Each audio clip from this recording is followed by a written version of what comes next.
This program features live coverage of an African safari and may include animal kills and carcasses. Viewer discretion is advised.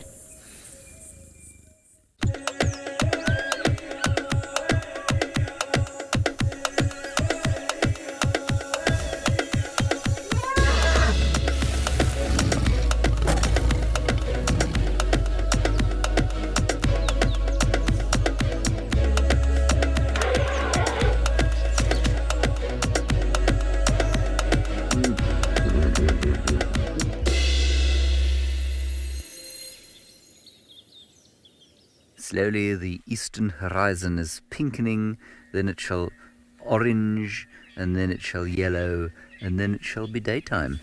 It is dawn here on the western fringes of the Great Kruger National Park in the Lowveld of South Africa, 460 meters plus minus above the mean sea level. I'm not sure if that's interesting to you or not. My name is James Hendry. On camera today is Mpho. Is that a new jacket, Mpho? Yeah. Yeah, very nice. That's Mpho's teddy bear called My Daughter.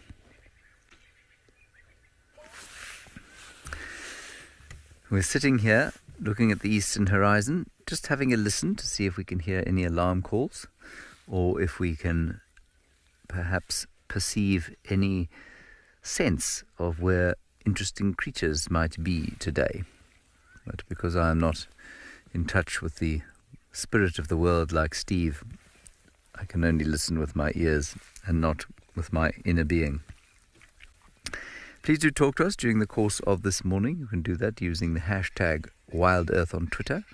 You can do that using the chat stream on YouTube or on the website. Our plan is to head onto the northern boundary of Djuma and then down the western edge and see what's going on there. But that plan might change in the next 2 minutes if we happen upon something or hear something. Let's just have a listen to the dawn chorus.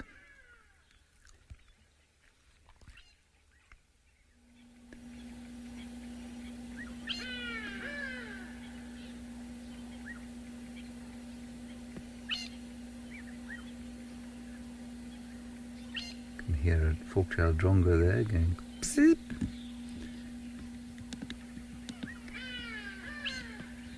Here the incompetent brass section formed by the Hardy-Dars. It's like a bunch of drunk teenagers playing trombones. And the gentle cooing of the ring-necked doves.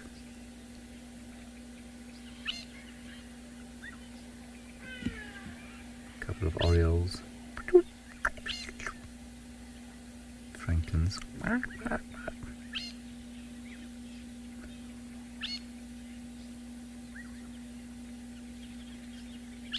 Very subtle. Sandy, you say you're hoping for exciting things today. Well, Sandy, yesterday was so exciting that it's almost inevitable that today will provide us with grass, flowers, and the odd tree. If you missed yesterday's safaris, we had dogs, leopards, meerkats, cheetahs, lions, elephants, and quite frequently all mixed in together. It was quite something.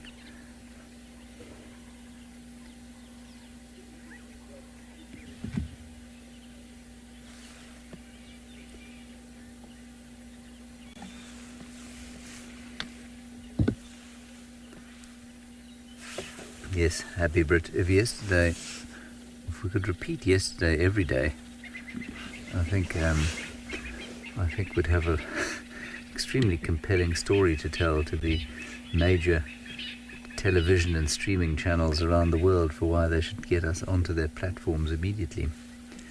But that is not how nature works.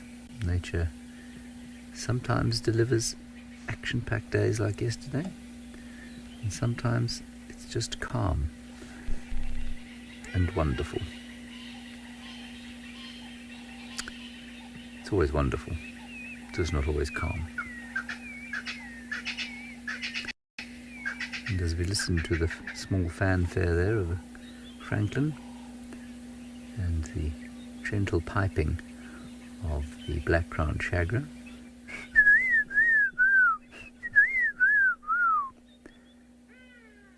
Oh, and a white-browed scrub robin. And the Shivambalana, the emerald-spotted wood dove.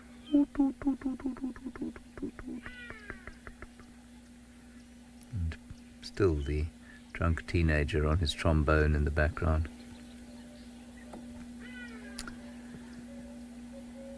Tana, the bird that calls first in the morning is frequently the grey-headed sparrow. They tend to call before first light. Also the franklins. So I'd say that probably the crested franklins and the grey-headed sparrows are the birds that call first, the diurnal birds that call first.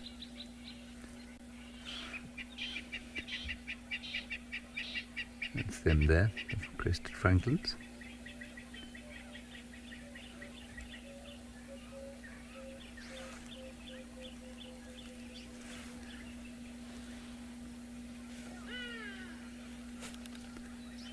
Wonderful.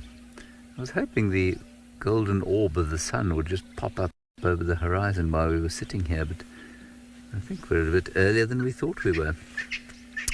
It's a chilly morning. I'd say probably around 17 degrees Celsius or so. Maybe it's a little cooler than that. We'll go and find out with this incredibly high quality production graphic, and then we'll go across to the Vov or the Eric.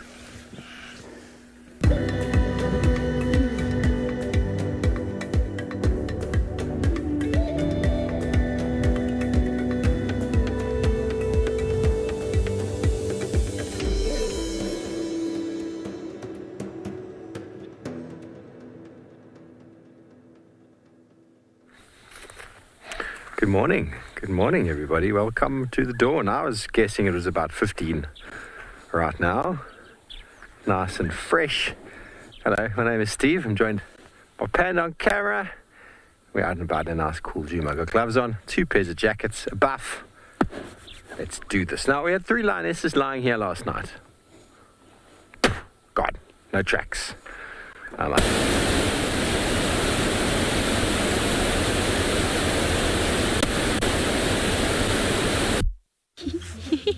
Pooh! Yay! Best ever chew toy. The lion cubs do lose their little milk teeth like other animals, and it's something that we've seen more with leopard cubs than we have with lion cubs. We haven't really focused in on the process of their teeth and the way that they grow, but it happens sort of around about, I'm guessing with lion cubs, around about 6 to 8 months, maybe 8 months would be more realistic, where they start to grow their permanent teeth and their little milk teeth pop out, and that is elephant dung, and elephant dung is fun. I'm bored with tails now. Oh, how time flies when you're having fun. Wild Earth is turning 17 and we want to make the years count. 17 years of achievements, close encounters, and special memories. He's got it, and he's straight up a tree! Come along as we reflect on our top 17 greatest moments. Here's to more years of connecting you to nature. Wild Earth, connecting with nature.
that comes flying through here might be murdered by the spider and then eaten.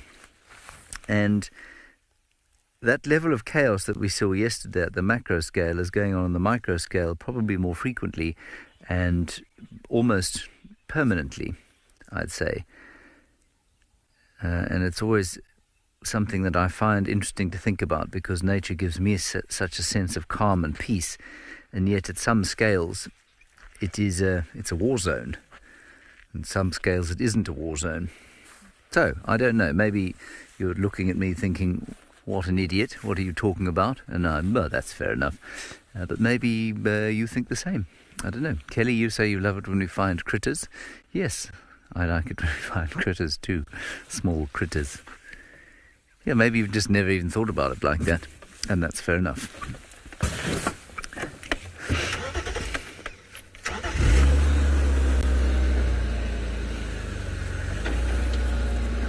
On we go.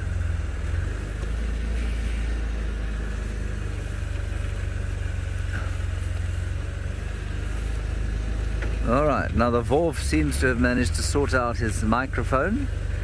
With Panda's assistance, let's go back to them and find out where they are going.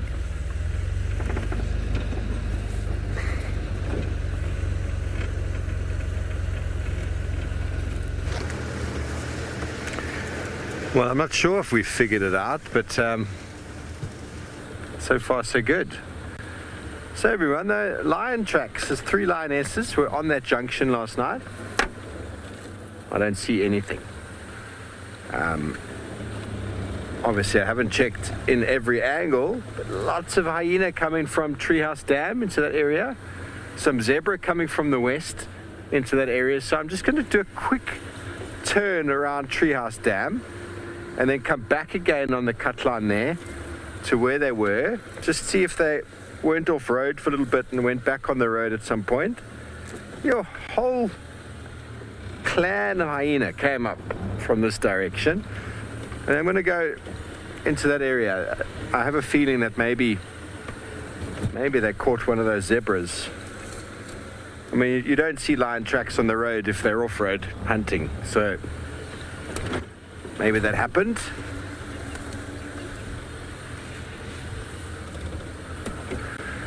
Liverpool bird, you've got your coffee and you're ready to go. So do I. Let's have a quick sip, shall we? Best invention ever. These thermal travel mugs. Best invention ever. I'm putting my coffee in there at the exact temperature I want, and it lasts me as long as it takes me to drink it. Sometimes it can be quite quick. Sometimes it takes some time. I've left it overnight before, and I've woken up in the morning and my tea's still been at that suitable temperature, which is a winner. Absolute winner. Okay, so here we are at Treehouse Dam, just looking pretty quiet over here.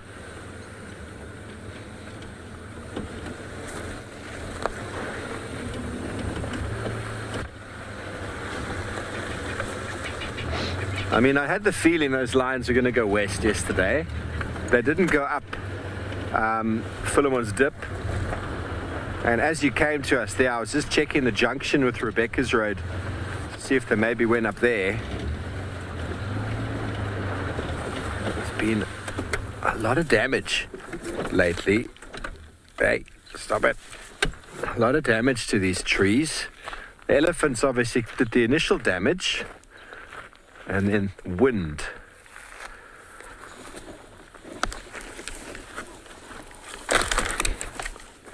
Wind damage then eventually pushes them over.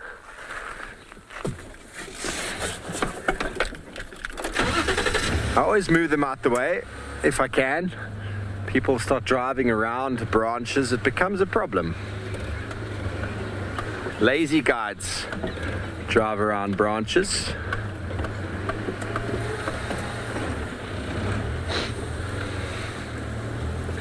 If you're one of those guys out there watching and you drive around branches, shame on you. I've even gotten guests off the vehicle to help me move trees before.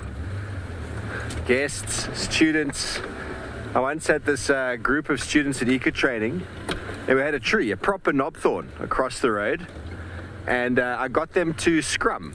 They were young boys. I got them to do a physical scrum. If you know anything about rugby, I got them to do a scrum, and they scrummed it out the road. It took some effort, but they loved it. We got some cool videos, and the tree got moved out of the way. Team building. They felt quite joyful afterwards, and then they also had their first experience with a knobthorn. So everybody was bleeding a little bit. But you got to learn somehow. There were some Australian boys, some South African boys, so it's like, come on, show us how we scrum. And young boys, when it comes to getting them to do a challenge, it's quite fun because they're very keen. Very keen. They almost fell over each other in their efforts to try and get there. And they did their first scrum. It was quite pitiful. And then I had to give them some moral support, a bit of goading, a couple of funny words, and they managed to do it. It was quite entertaining.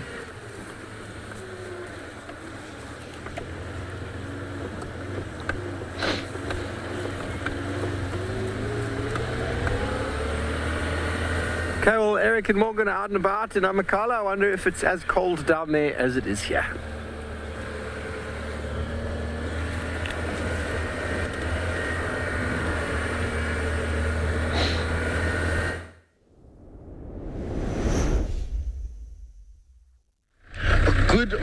Good morning everybody, welcome. We are live here at Amakala Private Game Reserve in the southern parts of the Eastern Cape. My name is Eric, joined by Morgan behind the camera, as Steve did say. Not as cold as it was yesterday. Yesterday was quite chilly. This morning does seem a little bit warmer. And it also started off as clear skies. We've then had a little wind that's come from the east that's brought an awful lot of clouds, and well, there's only now a little sliver of blue sky, and it's over there, and I don't think the sun is going to get to that area. So we may have an overcast day today, which is not the end of the world. Animals quite like overcast days, especially animals like cats. Cats are always nice to find on days like this, as they don't want to disappear into the thick thicket or underneath bushes to hide away from the heat, and that comes from the sun. But we've made it to the open flats through the dune thicket. Not much to be seen in the dune thicket, unfortunately. Lots of tracks though, lots of tracks of all sorts.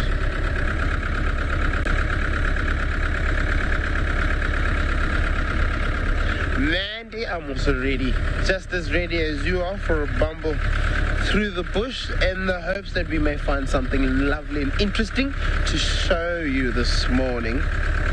It is starting to get nice and light for us. Obviously it started off very, very dark, couldn't really see anything, but now even though the sun's not going to come out for us, at least going to provide us with a little bit of light so that we are able to see our animals. Now that is usually the tree where we see our pale chanting goshawk, and I have not seen him in this area for, well, in the last 2 weeks that we've been here. Saw him multiple times in our last shift in February and March, but no, this time around I haven't actually seen him.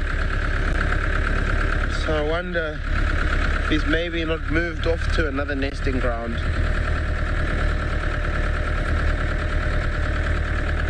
And our buzzard as well has also been missing in action.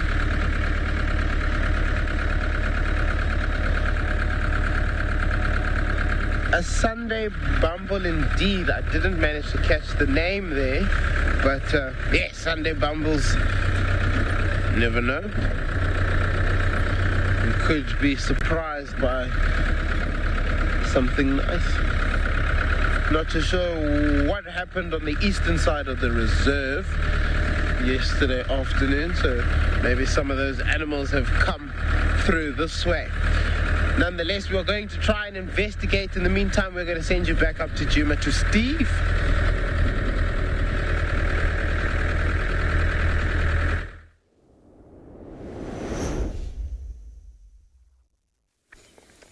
Thanks, Eric, and good morning. Happy sunshine on the Sunday. It's always the coldest as the sun comes up. Did you know that, Pan? Have you experienced that before? Yeah, it's getting cooler, man. I wonder if any of you can understand how, why, when the sun starts to shine, does it suddenly get colder? Now, I'm just off the vehicle having a little look at the tracks. There's tons of hyena tracks coming up the road here. They're all going west. Very fresh. Very fresh. You can see over here a hyena is lying in the sand, and you can see how it kicked up the moist soil. I could almost do that. Same. 1, 2, 3 were lying. 4 lying. Tracks of at least 4, maybe 5 hyenas, all going that way, but still no lion tracks. Now, why, when the sun rises, everyone, does it suddenly get colder? Well, essentially what happens is as the sun comes up, it pushes. Imagine it's a line of heat coming across the Earth's surface. It pushes all the cold air down. And so when we're on ground level, especially when we're in depressions or low-lying areas, the sun actually coming up is pushing all the cold air, which is trying to escape to the lowest part in the landscape, and you find yourself in those cold areas. And that's why it's initially cold for that first little half hour or so while the sun is burning off the cold conditions. The sun comes up, it doesn't just burn off the cold. The cold has to go somewhere initially. And as we know, cold air sinks, hot air rises. So all of the cold air gets pushed down into the valley, into the low-lying areas as the sun gets higher and higher. That's why you often see misty and almost look steamy in the valley bottoms.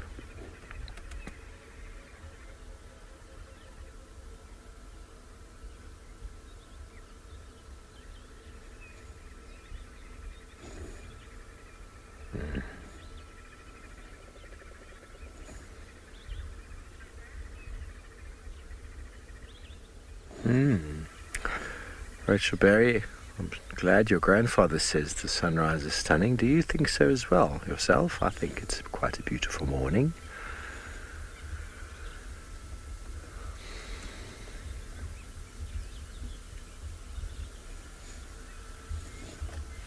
Jordan thinks it's stunning. Well, that's all that matters. Panda? Oh, this is amazing. Amazing.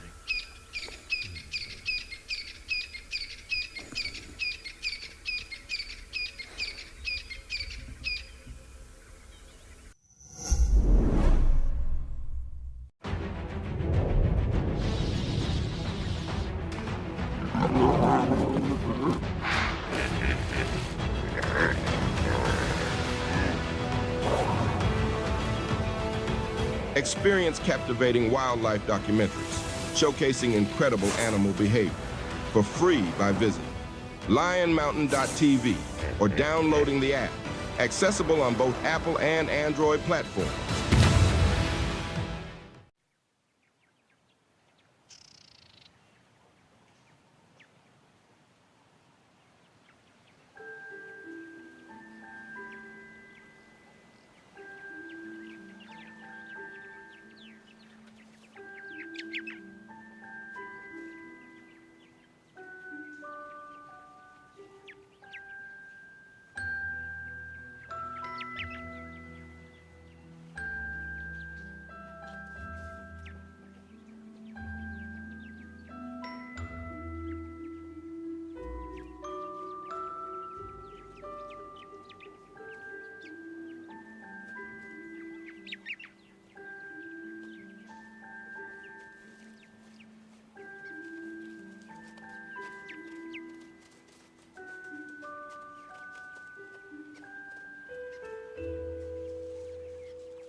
Here we have got an elephant that is playing the game, the ancient game of hide and go seek.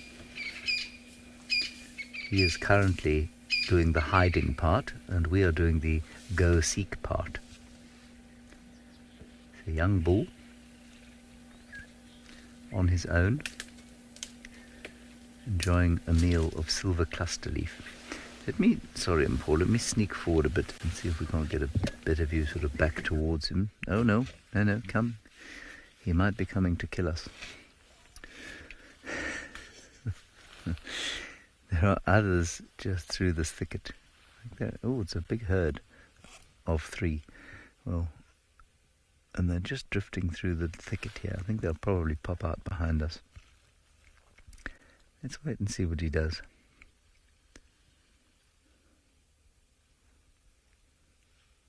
He's now scratching himself.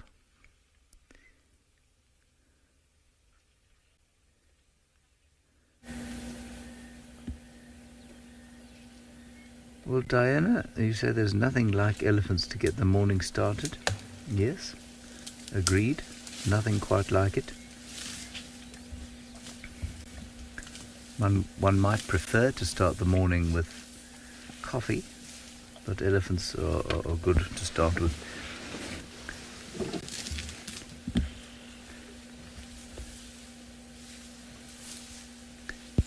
rest of the herd is going to pop out behind us. I'm going to push the clutch down and we're going to drift backwards.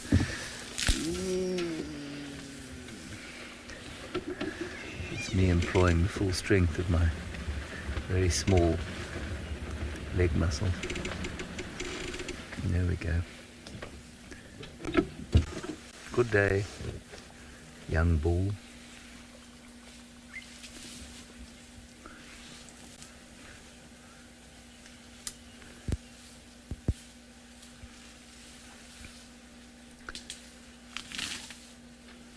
There's a cow and a calf behind us just crossing the road. I'm not going to... Oh, there's another elephant crossing behind us. We'll stay on our bull for now.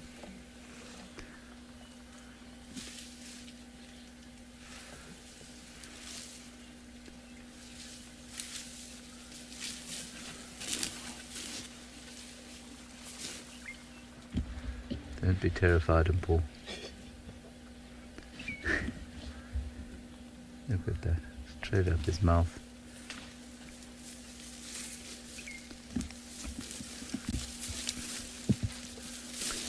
Good day to you. That's a black monkey thorn, it's going to hurt.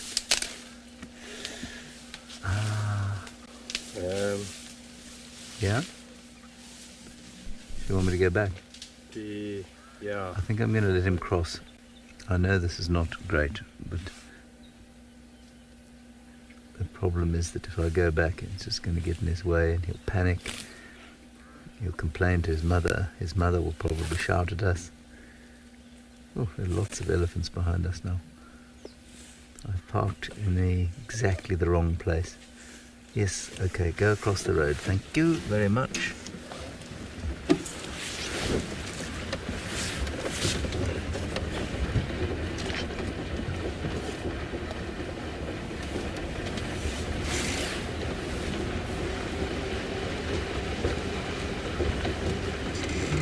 Gosh, now there's one herring across the road behind us at 100 miles an hour.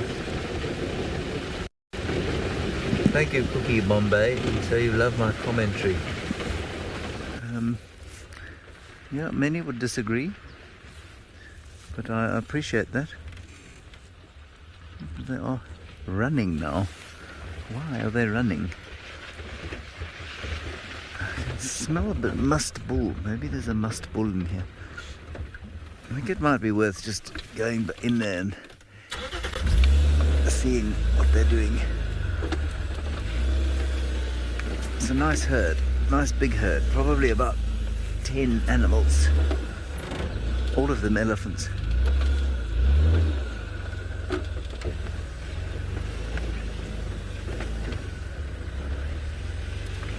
Ha!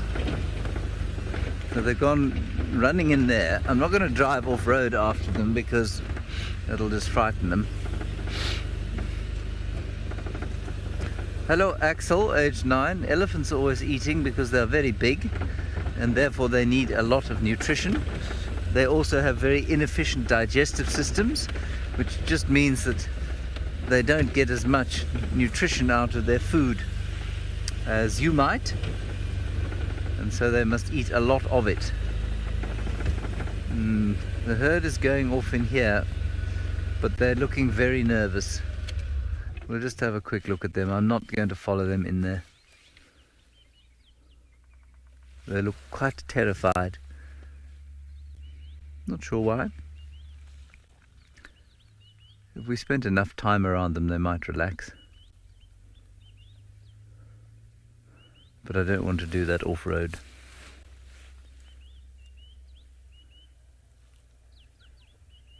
Well, that was nice, wasn't it, Paul? Yeah. Yes, a good sort of cameo from the elephants there.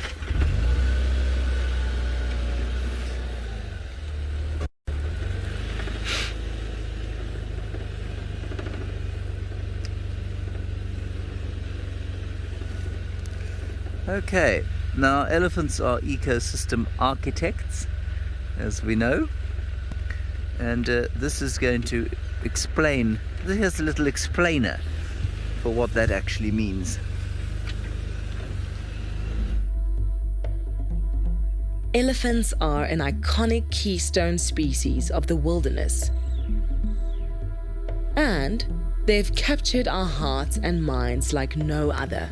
The herds are fascinating to observe and incredibly important to the health of the African ecosystems. They are environmental architects, and with around 15,000 at last count in the Greater Kruger area, their impact influences all life around them. Elephants live in complex communities, with calves being raised by relatives and friends. Their playfulness and intelligence is endearing. And with more than 30 years of human activity in the area, the elephants of the Sabi Sands have become relatively comfortable around our vehicles. But we must always guard against becoming complacent in their awesome presence. As with a respectful and sensitive approach to these intelligent creatures can come some moments of profound connection to the wilderness.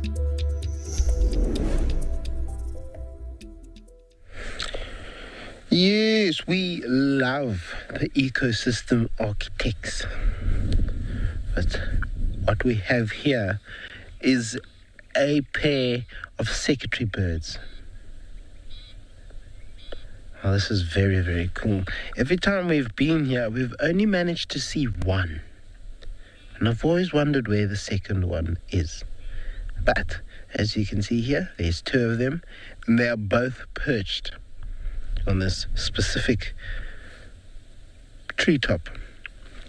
Now, I've been wondering if this is a potential nesting site or nesting ground for them. And there was a secretary bird's nest not far from this one, or actually towards the right, probably, I don't know how far, a few hundred meters just over the lip of the hill. But no, it's possible. That one was a little bit more active beginning of spring, shall I say, and we saw the secretary birds there, but we didn't really see where their nest was, so I don't exactly know where it is, but I do know that it is there. Now, I highly doubt these are the same ones. It's possible the ones that were nesting there have moved off or just aren't nesting there anymore.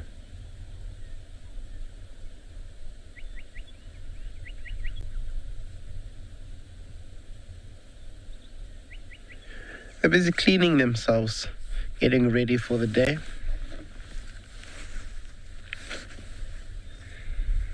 Laura Moore, they do. They are rather big birds up there.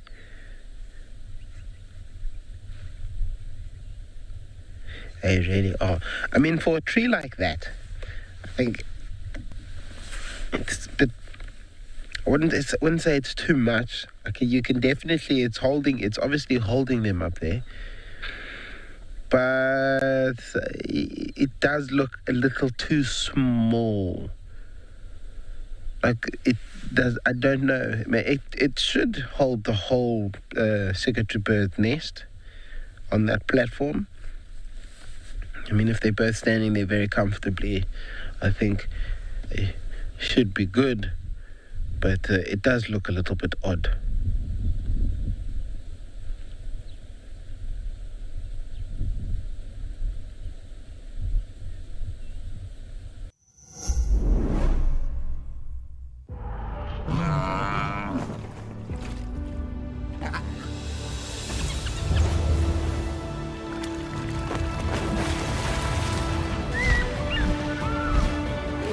Experience captivating wildlife documentaries showcasing incredible animal behavior for free by visiting lionmountain.tv or downloading the app, accessible on both Apple and Android platforms.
Following this hyena, been moving quite quickly. Now cut off into the block, is now coming back onto the road.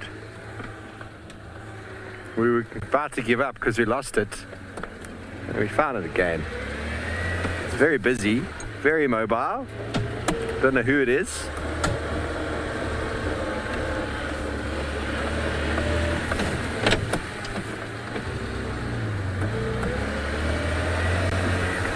But both James and Aubrey have gone in this direction, so it's taking us in that direction. We were going to go another direction, but we're going to follow just for a few more minutes, see where we go. Highly mobile, well, moving quite quickly. You can smell it. Ugh. This is Zoe's Road.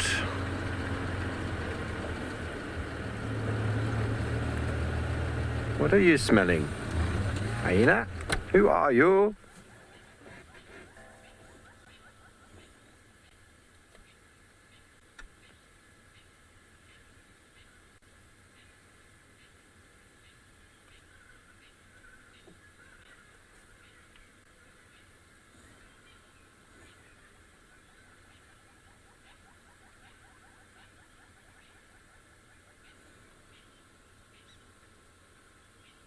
You can hear hyenas off in the distance calling. It stopped it. Its tracks.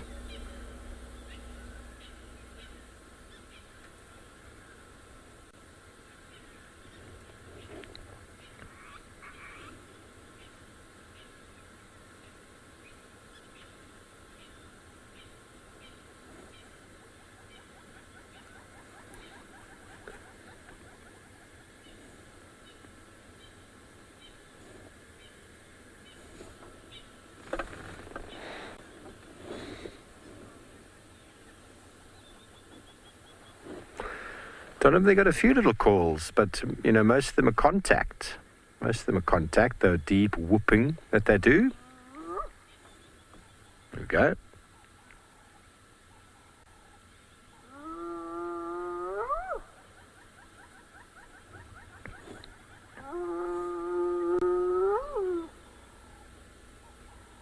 That's wonderful.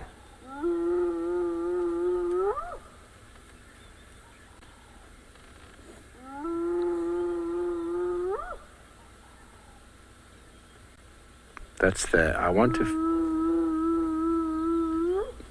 find you. Where are you? Where is everybody? Where's everyone?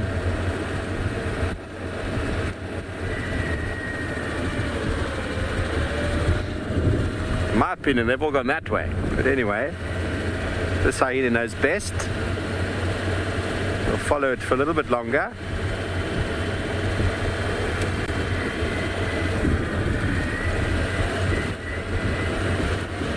It's a typical hyena call, Donovan. They're the calls that they make are normally of excitement and greeting.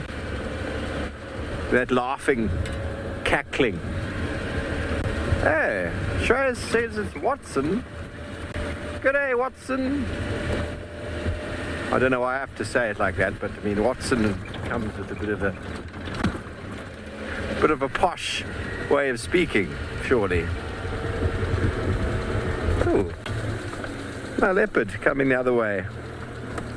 Very nice, very nice. So we Mawati, tortoise pad going that way, probably tortoise pad. I'll get on the radio with Aubrey just now and see if he picked up on tracks going down Zoe's Road. I didn't see anything, but we were too busy watching and listening to the woo. Such a lovely sound, isn't it?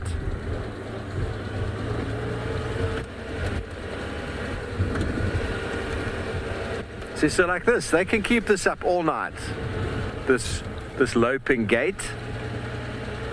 They can cover a huge distance. Effortlessly, it seems. Otherwise, they wouldn't do it.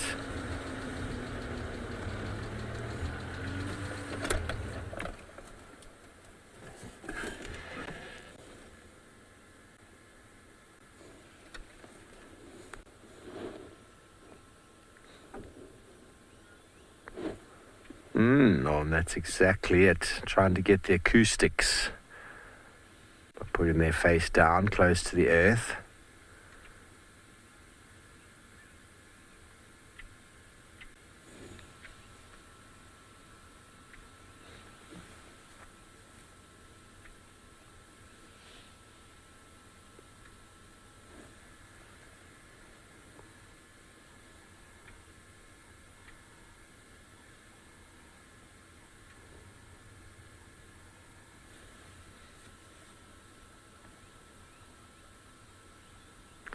It always sounds a bit sad, Jenna. That's the whooping. It's called a whooping call. I don't know how to make a woo sound not so sad. It sounds mournful.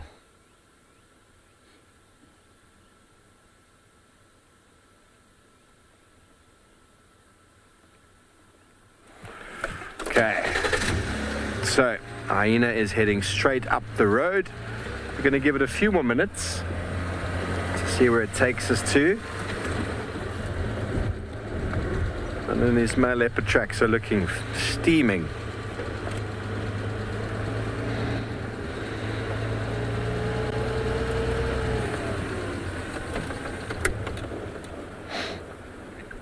Okay, well, Eric and Morgan are enjoying their pair of secretary birds. Let's send you back over to them.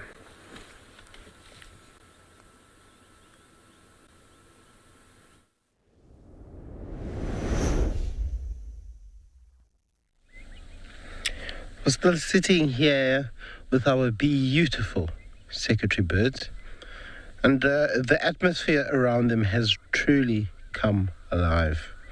We've got the Cape crows, a host of bokmakiris. In fact, it's definitely more than one pair of bokmakiris.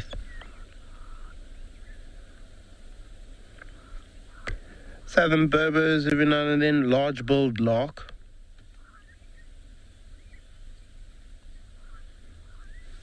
The large-billed lark and the Cape longclaw. But obviously all of these crows are coming from their perch spot. But we're not worried about the crows now. Here with the secretary bird.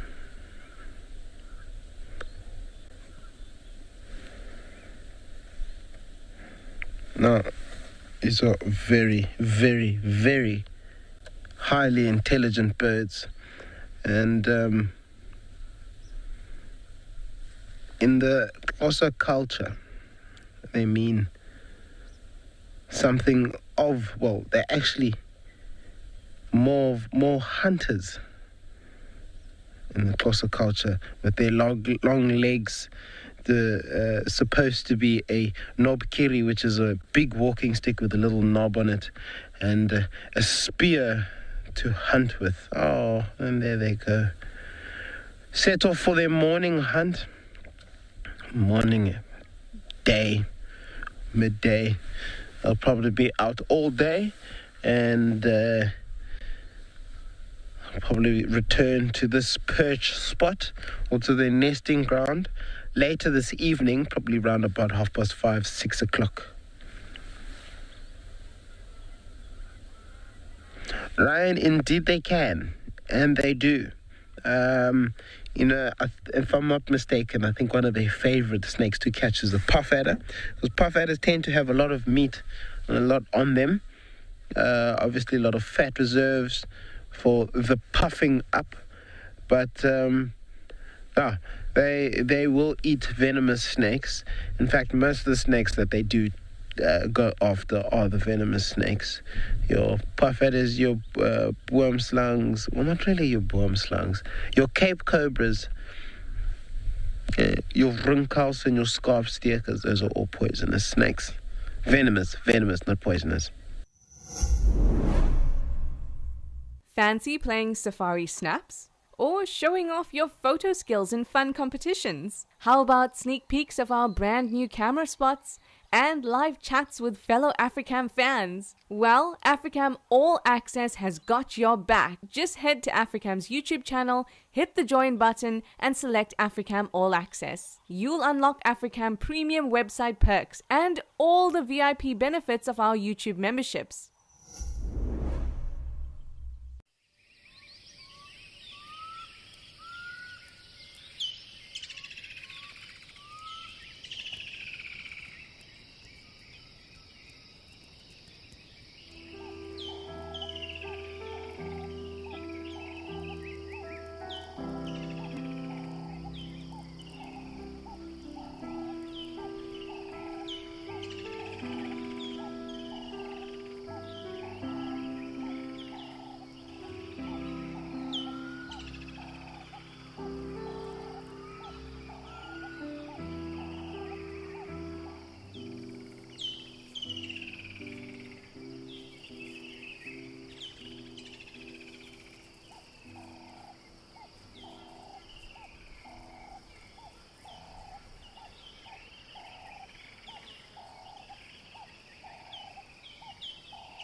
Right, if you've just rejoined us, you are with an African hawk eagle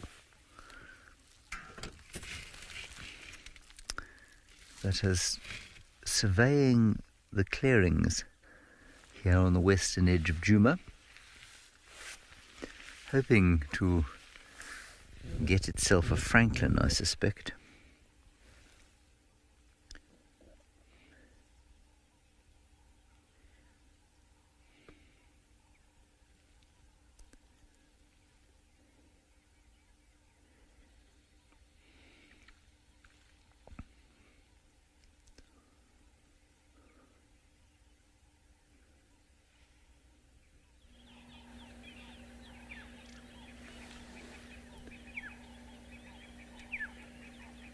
Nothing seems to be particularly panicked about him. Maybe the fact that he's sitting out in the open is an indicator that he's not in fact hunting.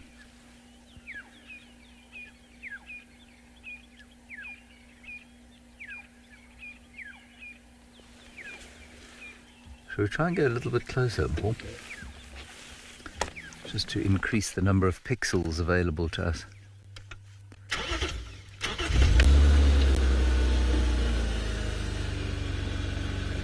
Hans, you want to know if African hawk eagle males have dominance displays? Not as far as I know, but they could. Sorry, I'm just looking at the ground here because there's a... That's interesting. There's a hyena track. And the hyena track has got 3 lobes on the back pad. It's definitely a hyena, it's not a leopard. And that's very unusual and could be confusing to a novice tracker. There we go, we're a bit closer now.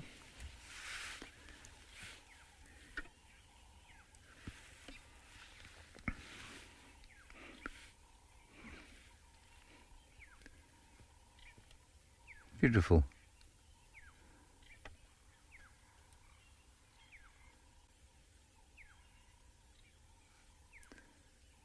So normally a devourer of other birds.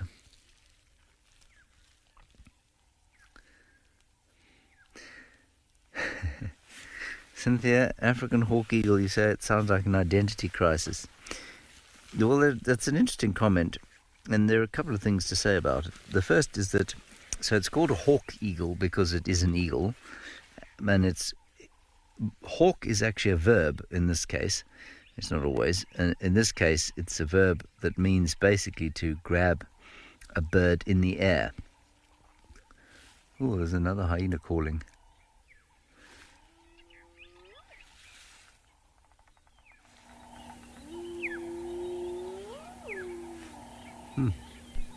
Let's cross our western boundary.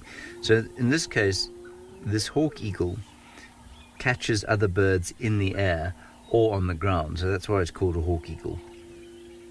But the other thing to note is that hawk is actually, it's almost not a biological term or biological description of a bird, because what some people call hawks, others would call goshawks or kestrels or falcons even, in different parts of the world. It's like the word buzzard. I think in the United States, a buzzard is something like a vulture, as a scavenger, whereas out here it isn't.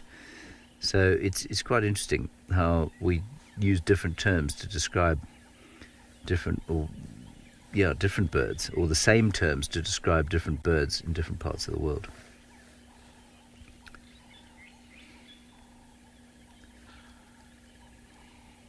Up to 4 kilograms apparently it can kill.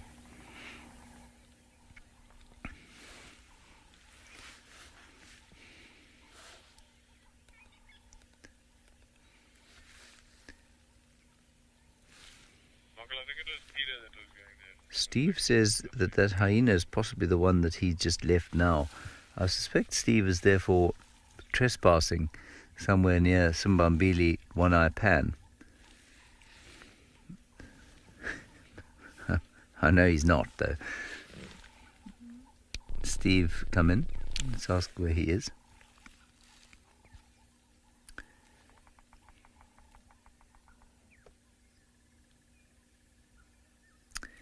Steve doesn't want to talk to me. It's okay. I'll get over it. Right, let's just have a quick look at exactly what this bird eats. Eats mainly birds, 70 to 74%, and mammals, occasionally reptiles and insects. Franklins and guinea fowl comprise 69% of the bird prey. Other avian prey includes hornbills, turacos, doves, chagras, plovers, chickens, and occasionally owls. Also raids red-billed quelea colonies and heronries. In northeast South Africa, mammalian prey, mainly bush squirrels, that's tree squirrels or the Smith's bush squirrel, in northeastern Zimbabwe, hares, and in the Matopo Hills, rock hyrax. Also takes rodents, mongooses, fruit bats, bush babies, young vervet monkey, spring hare, klipspringer, and occasionally lambs. Reptiles usually less than 10% of prey, including plated lizards, snakes, and monitor lizards. Occasionally scavengers carrion. That's very interesting. So mainly birds. But like most of the carnivores out here, and indeed most of the carnivores in our camp, they will eat anything that is made of meat.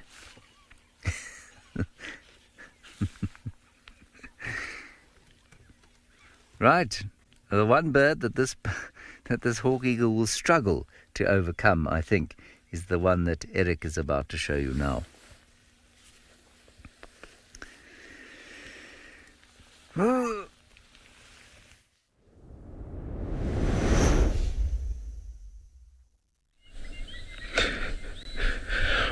We're sitting here with our ostriches that we saw, when was it? Was it yesterday morning? I think it was yesterday morning. But we've got 3 males, 2 females. And 2 of these males seem to be showing off their breeding colors. Now, breeding colors for an ostrich, it doesn't change its the colors of its feathers, or doesn't gain any other colorful feathers. It actually, they get these pink shins and a pink beak, which is supposed to be irresistible to a female ostrich. Oh my goodness. These guys are pecking at the ground. It's definitely not the impact of the beak hitting the ground. It's definitely the beak shutting or closing. But it sounds very, very aggressive. It sounds like an antelope walking on a wooden floor. Now, obviously eating all sorts of nice little shoots and flowers and bits of grass.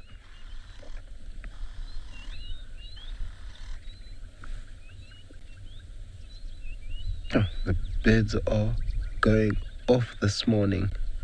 It's lovely. I was just seeing a pair of black-winged kites, and I have a feeling they have a nest somewhere in this area. This is also the same area where we find our meerkats. I'm looking up towards the den now and don't see anybody out and about. With this overcast kind of beginning of the day, with the sun not really shining, and there was a little bit of a breeze, I highly doubt that the meerkats will be wanting to come out. They'll be wanting to cuddle with each other. Our ostriches seem very, very, very content.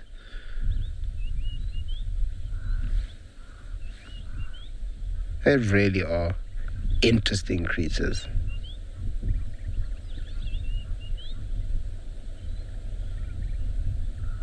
Obviously the largest bird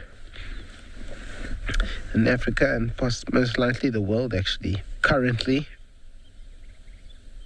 with an emu following after it. And it's very funny, you know, emus are more aggressive than ostriches, but they're slightly smaller.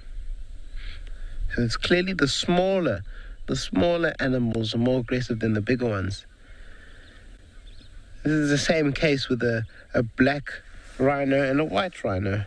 Black rhinos are more aggressive than white rhinos.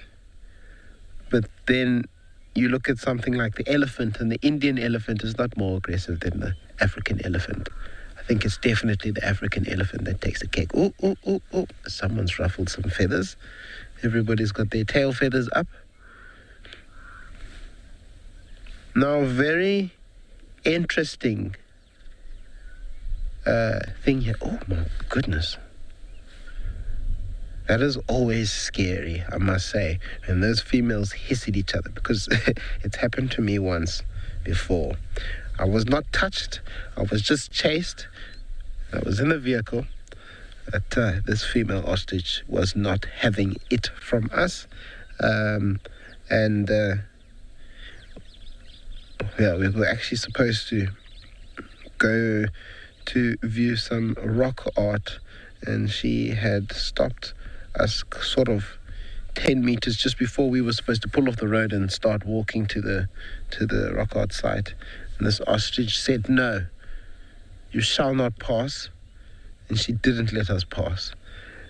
And then she started doing all this hissing, and the feathers came out, or the wings came out, and that was enough for me to say, okay, that's fine. We will leave the area. We'll go to a different rock art site. And the females, I mean, they'll chase each other. Males as well. They'll chase the males, no problem. If they feel that they're not happy.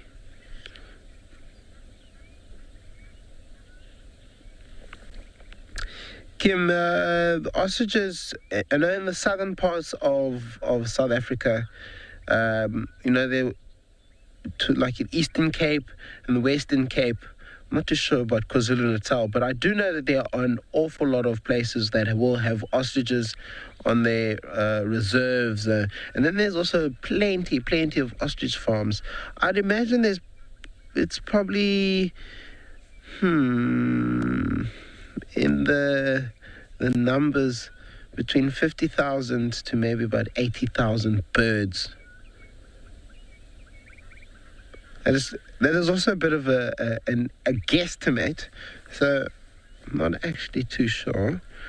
But they're definitely not endangered. On Amakhala, there's not very many. There's probably about 12 to 15 of them, and that's just because the juveniles do struggle to find their ground, find their footing. In an area where there's lots of predators, obviously being lions, cheetahs, jackals, brown hyena, caracals, and sometimes even genets will go after these babies. Then you've also got your birds of prey, your jackal buzzards, all the eagles. I mean, we listed 7 birds of prey that could potentially take out a meerkat, and a baby ostrich is bigger than a meerkat. So it is possible. I mean, some of those birds of prey can easily, I mean, even a secretary bird.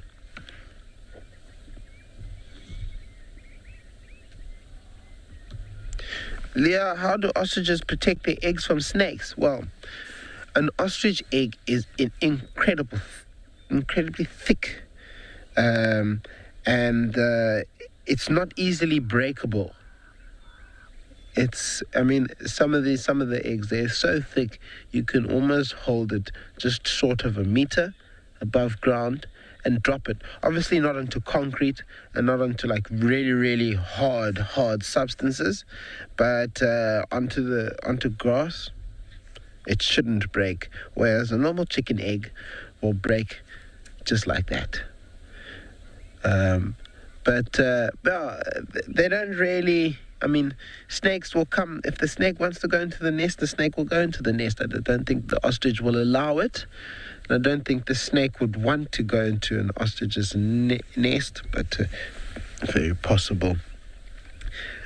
Ostrich eggs are not really threatened by snakes too much. Only big snake eaters. If we had something like a python, and pythons eat snakes, it might be the same thing.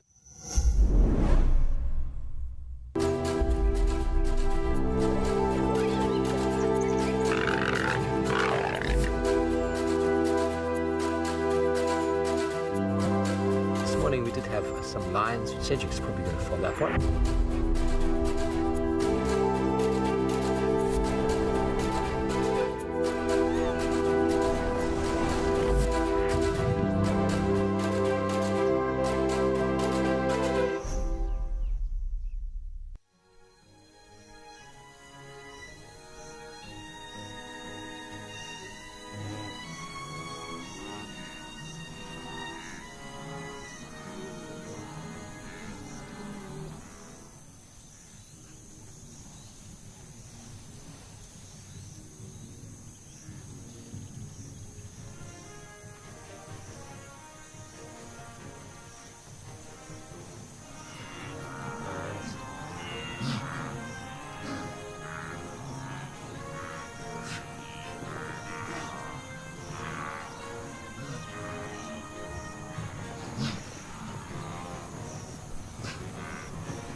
Well, welcome back, everybody. The male leopard tracks we turned around to follow, Aubrey followed and they went out Shabamo side, so exactly the route of Tortoise Pan. And the tracks of the lionesses have gone east, so they came down Ingwe Alley and they crossed Twin Dams Road here towards the east. Aubrey is going around onto the dam wall to have a look, and we're going to come around onto the Mawati. So these two didn't miss the tracks, they just went the opposite direction. I didn't anticipate, but after following the hyena, well, while following the hyena, my next port of call would have been to come east and check towards the south. But they were all looking towards the west, so you get the assumption that that is the direction, but maybe they heard something in the west. They decide, no, I'm going to go that way. It happens.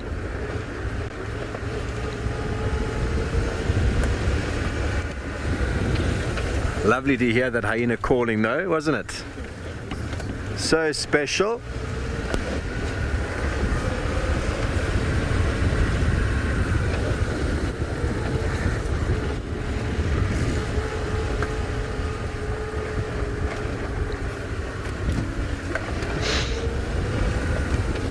A lot of you say it was your favorite sound. Magical.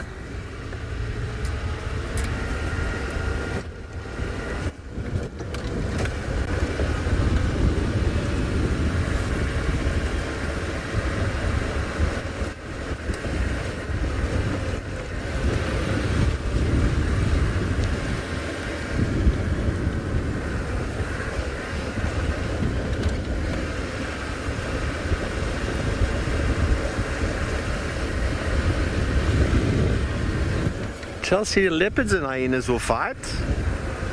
The difference is that lions are so much bigger than a hyena that if a hyena gets caught by a lion, it'll very likely get killed. So they are eternal enemies. And a hyena could get killed by a leopard, but a leopard has such a high risk of being injured by a hyena that they actually don't really confront each other like that. But they do interact all the time, but they're more evenly matched on a physicality point of view, whereas a lion, you know, you're looking at a 60, 70 kg hyena, maybe even less, versus 130 kg lion minimum, 200 kg lion. There's just no comparison. So leopard's much more evenly matched to a hyena. So end of the day, the leopard doesn't want to lose its bodily function, doesn't want to lose a limb, doesn't want to break a leg. So it will avoid conflict with the hyena. And hyenas are tough. Hyenas could take a couple of smacks to the neck and to the face quite easily. But if a leopard wanted to kill a hyena, it definitely could. But there's risks. And there's no reward for a leopard killing a hyena, apart from maybe being able to eat that hyena. So essentially, male leopards quite often can fend off hyenas on the ground. I've had leopards in the past that have been on the ground with a kill. Hyenas have come and the hyena's like, nope, I'm not going to try.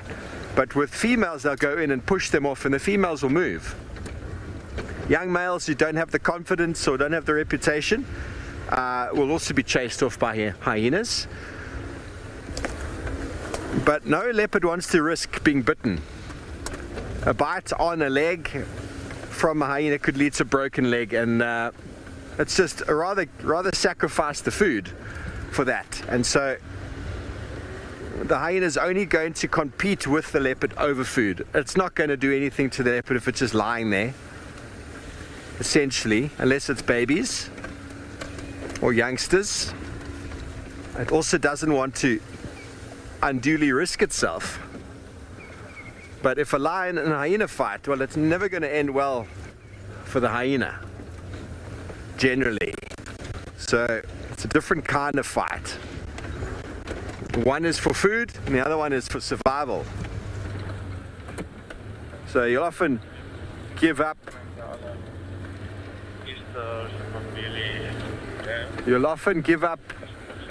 the need for the food to secure your health, your fitness.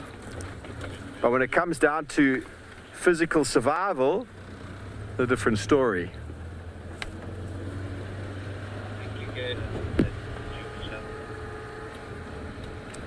Okay, so the lions crossed towards the Mawati there. Just going to see if they've come south. Kim, I have in the Mara. In the Mara, I saw them killing wildebeest, chasing lions off of kills quite easily. Zebra, I never saw them actually hunt the zebra. I saw the aftermath. I heard it and we went in and we found them. Brent actually got a live hunt of in the Mara itself, not the triangle, but in the greater Mara, of the large pack there killing a topi or the hartebeest, one of the two. It was vicious. About 30 hyenas ripped this thing apart while I was still alive, still standing there, and they're just ripping it. It's not easy to watch, everyone. Not easy to watch. Okay, well, the lions were here yesterday morning, and they've come back on themselves, so who knows where we're going to find them now, but let's go scratch around. In the meantime, James is on the west. Go see what he's found.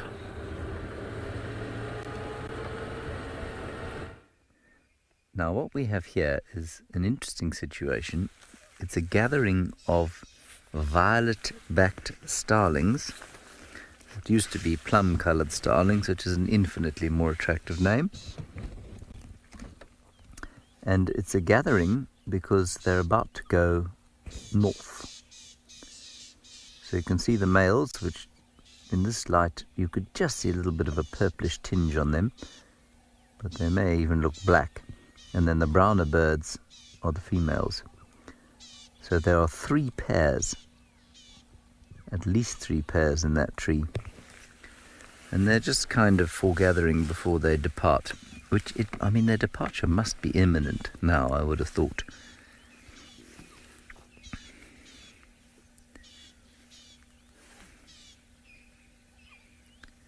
Starling.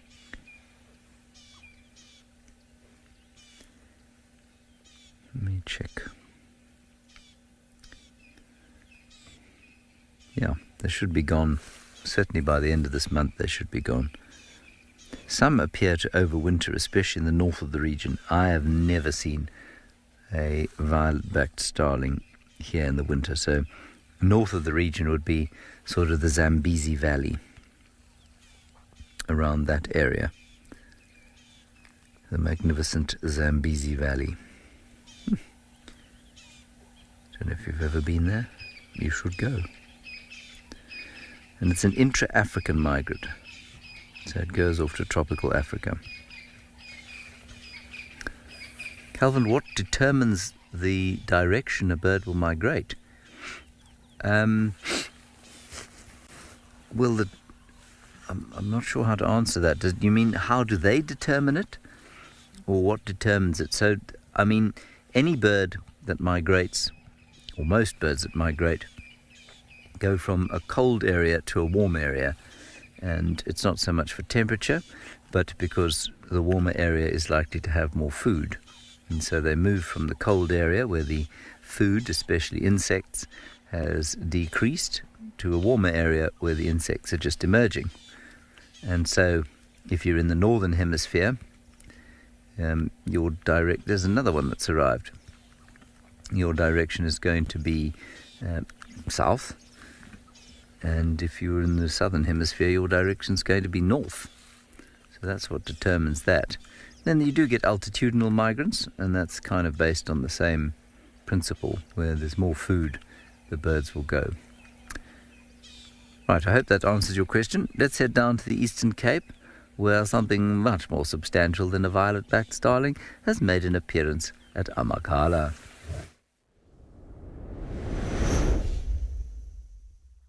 Little cutie thing. This is adorable.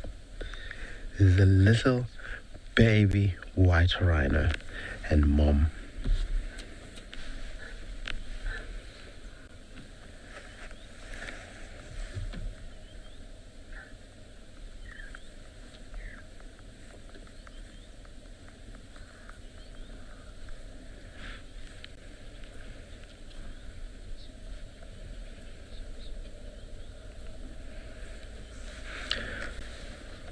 This baby is just short of a year old. Oh, got a bit of spring in your step.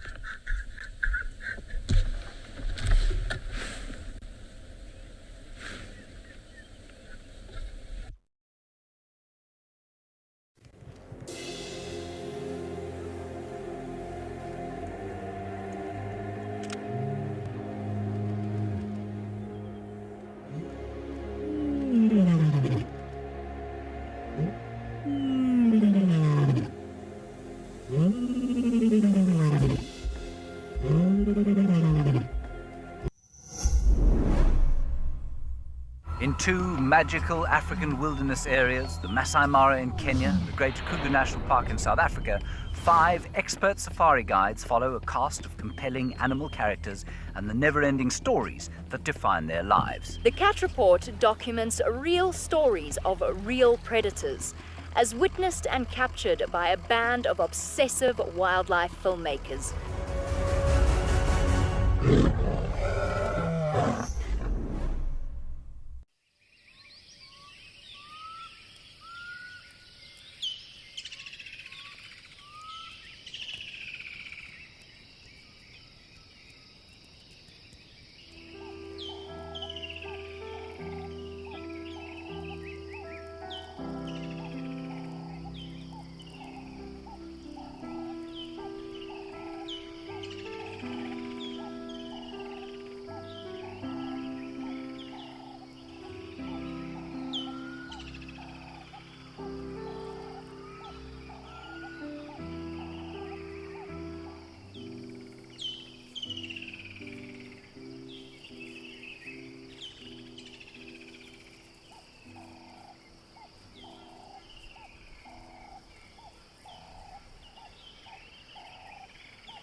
Flies, grasshoppers, beetles, spiders, isopods and slugs. Kleptoparasitized by the fork-tailed drongo. That means drongos fly above them and steal their food. That's not very nice, is it? So a lot of termites is what they go for. And in fact, that little mound that they're hunting around there is a harvested termite mound.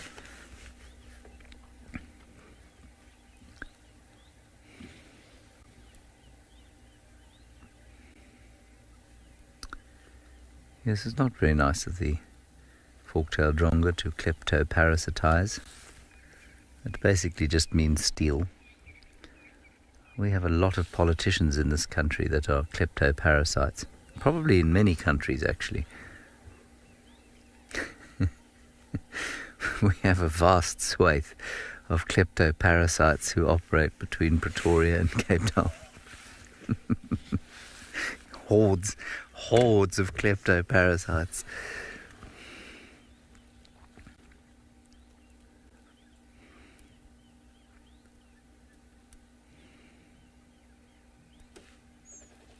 There goes a little greater blue-eared glossy starling, but we're not going to try and face the camera at him because he is going to blind you by sitting in front of the sun.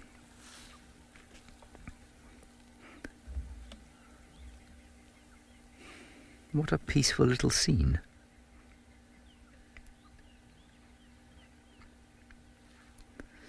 Right, let's go across to the Vorf, who is not a kleptoparasite, nor are these ground scraper thrushes.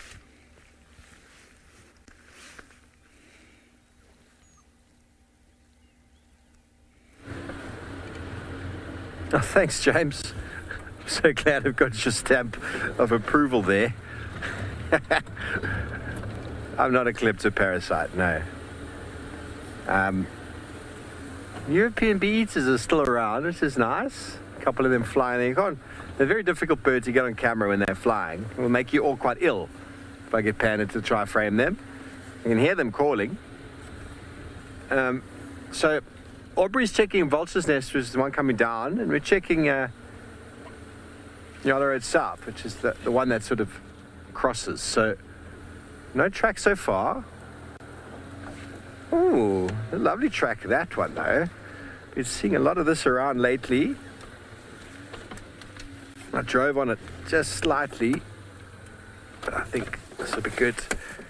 Seeing a lot of these guys around lately. Can you see this one, Panda, or this one? This one. Okay, I just drove over it over here, but this very nice track here is the track of an aardvark. And he's walking straight in the road. We've seen them regularly at the moment. I don't know if it's the same individual or if there's more than one running around. But some people will see this and confuse that for a kudu. Could even be confused for a warthog, certain size. But it's got that extra one, and then very likely got that one there. That little dot there, and then the front track has been disturbed by my vehicle. But aardvark. Now that's the beautiful thing about tracks, everybody, is that it's a very passive way of knowing what's in the area that you might not visually see. Tracks don't lie, although you might not always know what track it is. The tracks are there. And with experience, you can learn exactly who's moving around in your area. Hello, Mr. Aardvark. He went up, he came back again. So might be living down in the river over here. You know, they are prone to predation from lion and leopard, very much so from lion.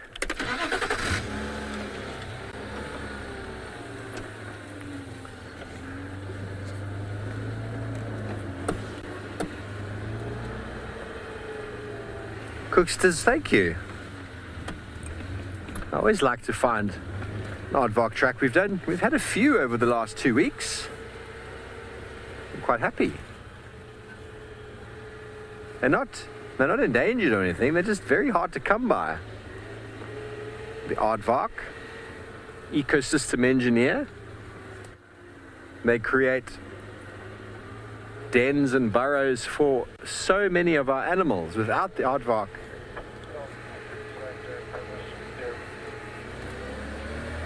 sorry, have you got them, Orbs?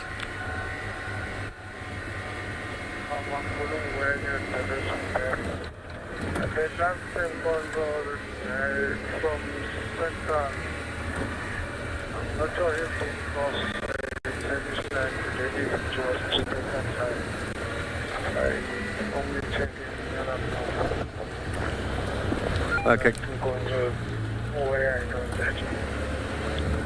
Okay, copied. I'm just checking Yala South. I'm heading up in your direction as well. Thank you. I'll check towards Chitakatlan. So the tracks came up Vulture's Nest onto Central, and somewhere around here he's lost them. So we'll check this road Central towards the east to see if maybe they've gone towards Chitakatlan. They haven't gone up Yala Road North. Aubrey's checked that road.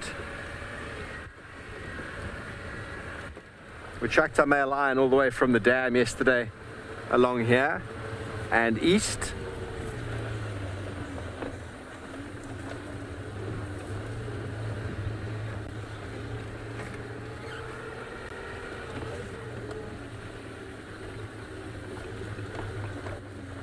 Yeah, that's the male lion's track from yesterday.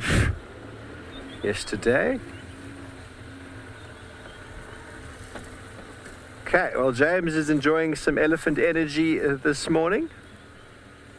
Let's go catch up with them.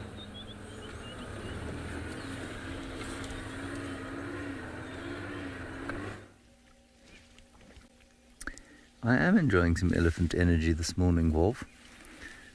And we have got 1, 2, 3, 4, 5, 6, 7 or so elephants here.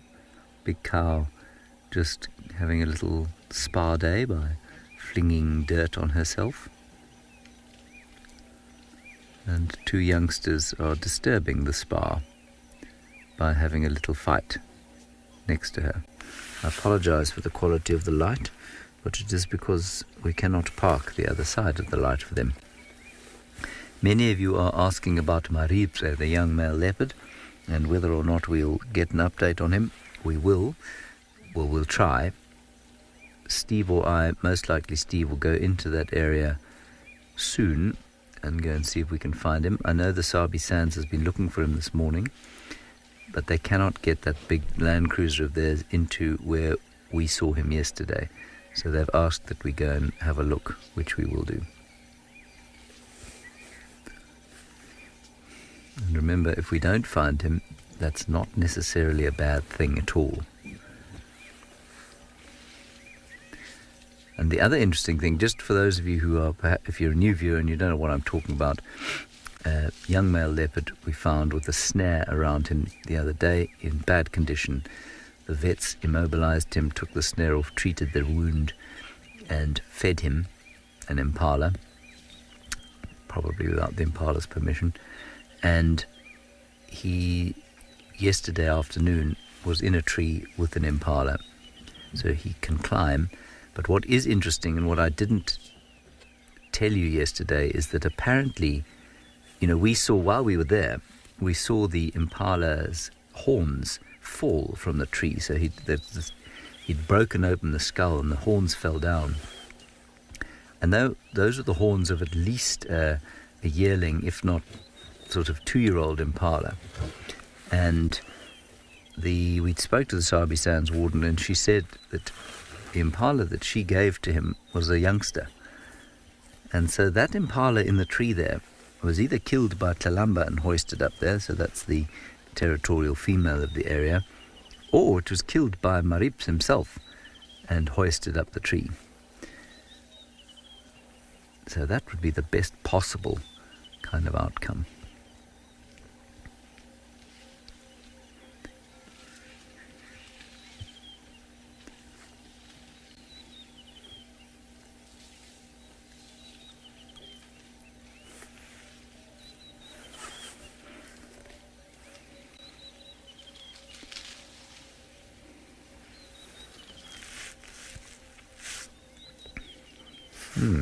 Interesting question there, Rain.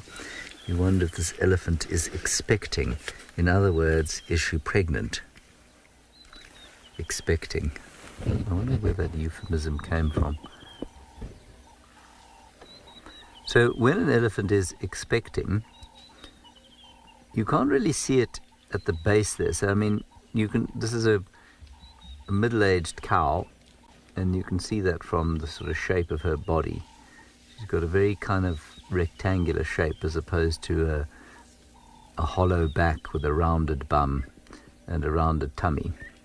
The stomach tends to flatten out at the bottom, and they've had a few youngsters.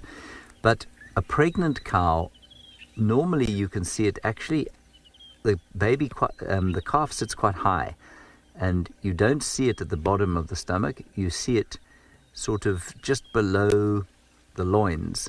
You see a swelling there, and that's where you'd see a movement. So from this angle, I'd say she isn't pregnant. But if I saw her, I'd need to see her from behind or from the front and see if the area just sort of below her loins were swollen. She's now just having a rest, resting her trunk in the sand. And if you're wondering why I'm not parked the other side of the sun, I can't get past them without irritating them and chasing them off. So we're just going to accept the poor light for this sighting. With apologies, obviously.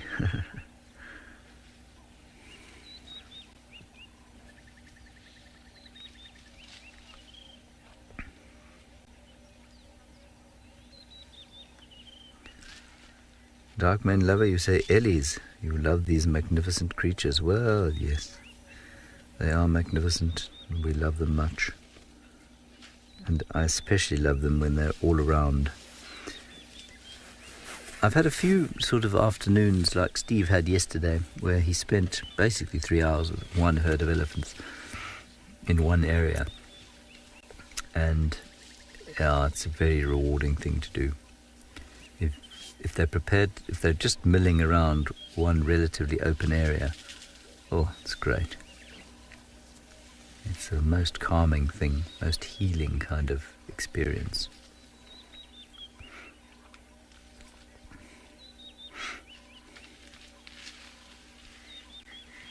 Okay, so now I would say that she is pregnant.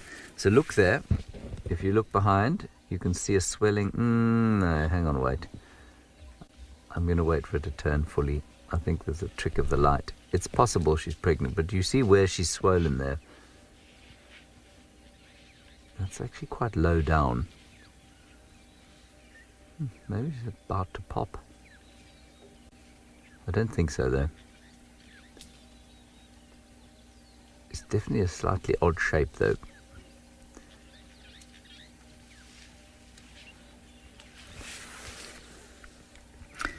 All right, they are on the edge of the Karoo, the desert Karoo in Amakala, and that means that there are a couple of desert-adapted animals there.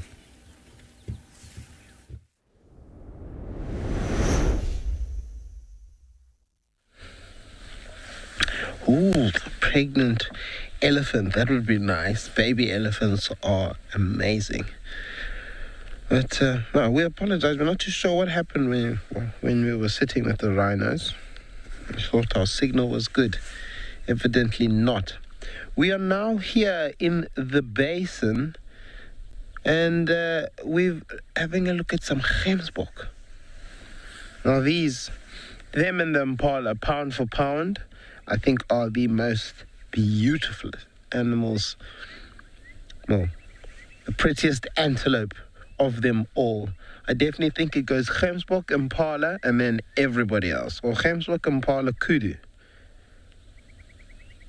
bontebok, sable.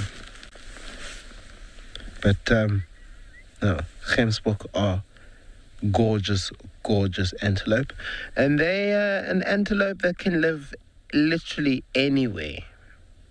Yeah, there's obviously two different species of antelope of gemsbok antelope. In Africa, we've got the southern, or the savanna, and then we have the Arabian gemsbok. And the Arabian gemsbok, well, you'll find closer towards the Arabian countries. And also the one that you see on Qatar Airlines. Their horns are a little bit different. They are as long, but they tend to have a little bit of a bend in them, as opposed to these ones which go straight up. And, it's not it's not uncommon or unheard of for you to find a gemsbok with one set of horns, or one horn as opposed to two. They're being very, very long horns. Sometimes there are little weak points in the bone or in the keratin sheath, and it's very likely that these animals can take a tumble every now and then. Everybody trips and falls. We're not all perfect, and it is possible to lose a horn that way. Males can lose horns when they fight with each other, and that's not.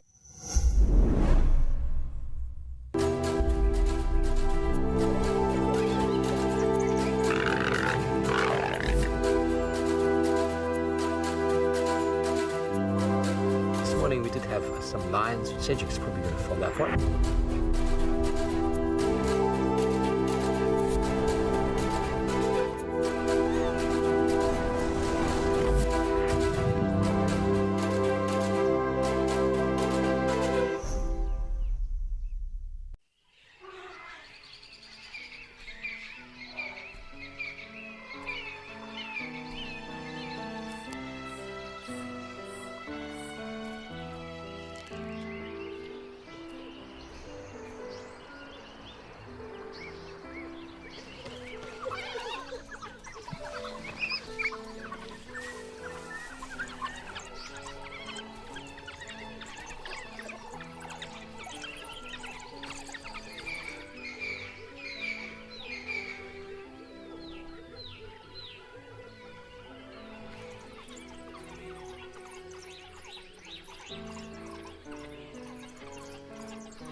obviously a pan. But they can last very, very long without water. Longer than any other antelope. Sometimes any other mammal. Definitely not as long as an elephant can last, but very close to it. You know, they're actually probably the same. I think maybe elephants are a little bit more dependent on water than they are. But it all depends on where the elephant comes from. It all depends on the habitat that they live in. Now, something that I tend to worry about when, not when watching these guys, but what will happen when mother gives birth, Karen, this really is a majestic scene.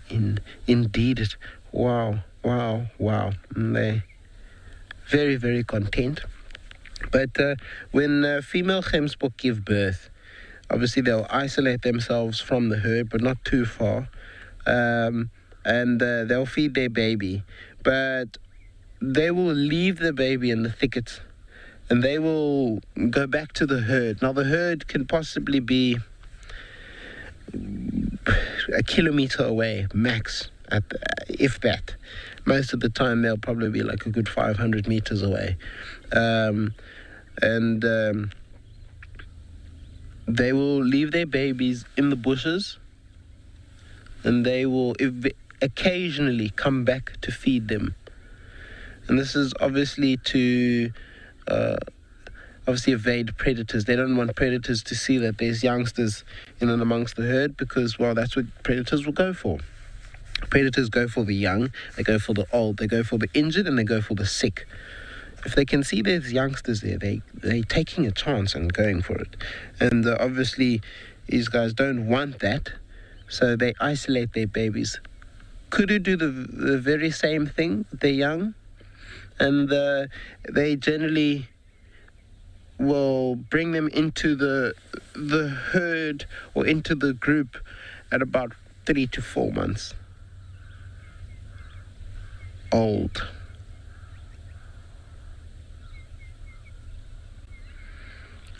And baby gemsbok are very, very cute. They are actually the color of an impala when they are born, and they hold that color for quite some time, probably until between 8 to a year old. 8 months to a year old, they'll have that color, and then they'll start changing to start looking like the adults.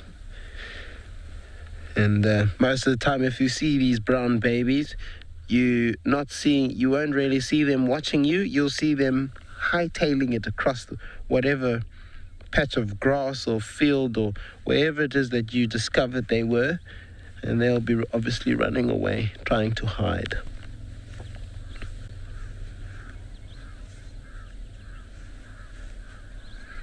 Oh, very, very beautiful animals.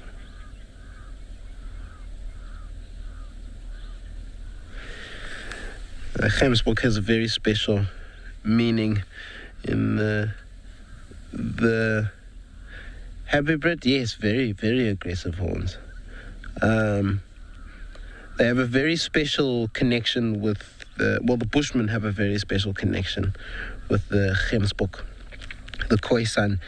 Mostly, actually, women, in a sense. Now, obviously, you can see that there's different rings, black and white coloration, and rings all around the face of the gemsbok. Now, with all children, obviously boys and girls, there's different procedures. There'll be different procedures for different occasions. Obviously, there'll be a procedure of men becoming boys becoming men. I apologize, there's a vehicle going past us. There'll be a procedure for little boys becoming men or seeking to become men, and then there's also procedures for girls becoming women. And obviously, for girls to become women, they have to experience their first menstrual cycle. And when they do, they are isolated away from the tribe. Ladies will build this beautiful grass hut made from sticks, leaves, and grasses, and they paint the same colors you see on the gemsbok's face on this little girl's face. And obviously, however long her cycle lasts, they will isolate her, and it's very important that they keep her away from men, or that men stay away from her, as it is very, very bad luck and can cause problems in the future regarding being cursed or possessed if they see this lady in this figure. Now, obviously, when she comes out, she is now a lady. So, yeah, Gemsbok have a very special connection with the Bushmen. And after that little bit of history, we will send you up to James to have a look, see what he's got with him.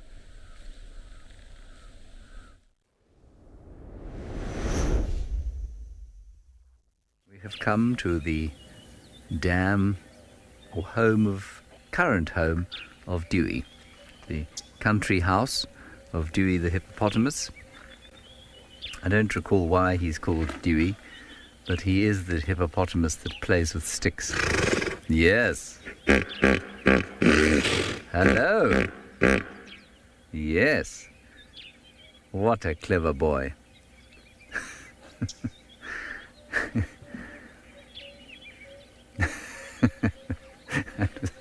That was a very good performance, because a hippopotamus can be the most astonishingly boring sighting.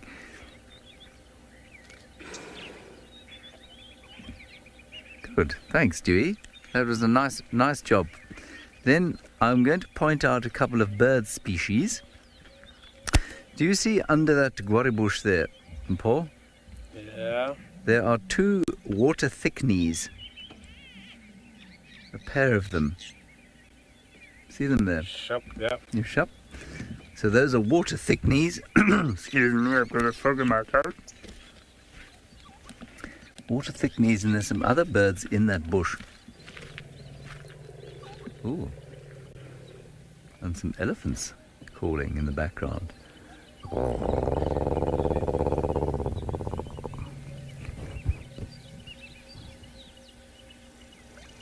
And then some red-faced mouse birds we've got above the water thickneys in the bush there.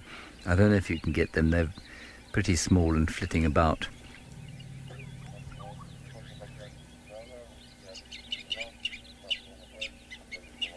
Nice and peaceful, yeah? As I suggested at the beginning of the drive, after yesterday's mayhem, it was always going to be probably quite quiet today.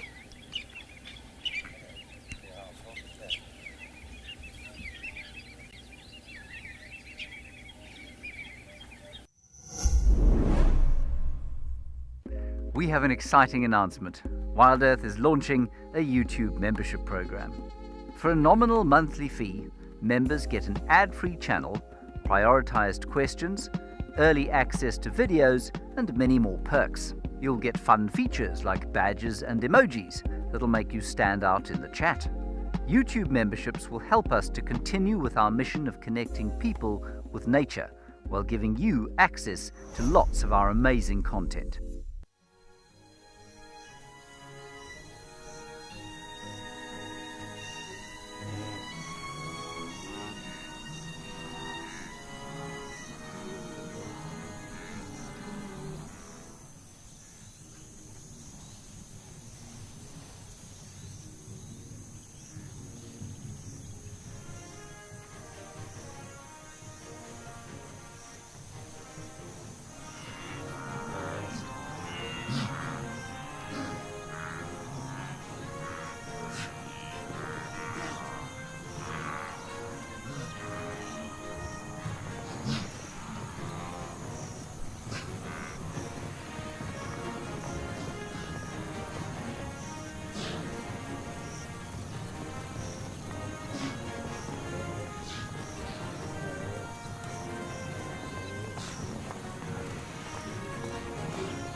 sound?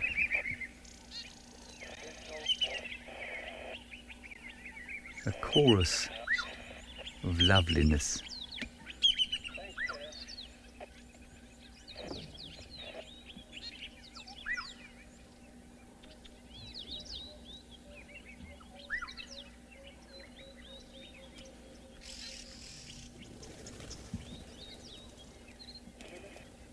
Now I wonder if we should sit here and see if those elephants don't come down to have a bit of a drink. I'll make that decision shortly. Seldom that I spend this amount of time at this waterhole because, well, normally you've got one lonely blacksmith lapwing and if you're very lucky, an Egyptian goose.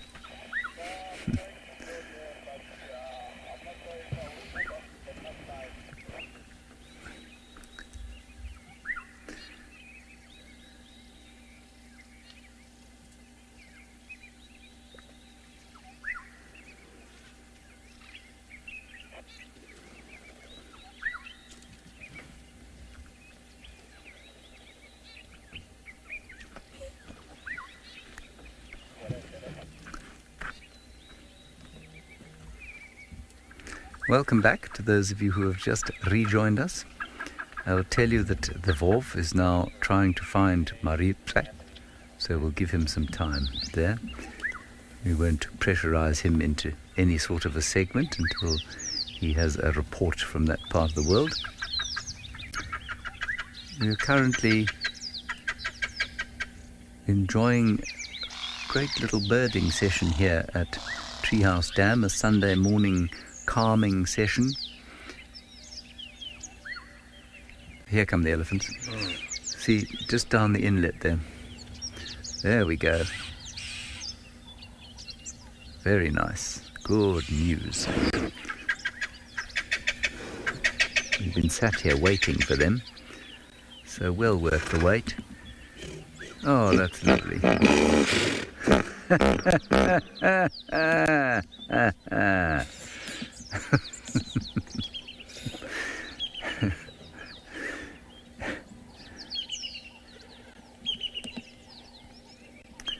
Blue Gold, you say Dewey just loves the camera.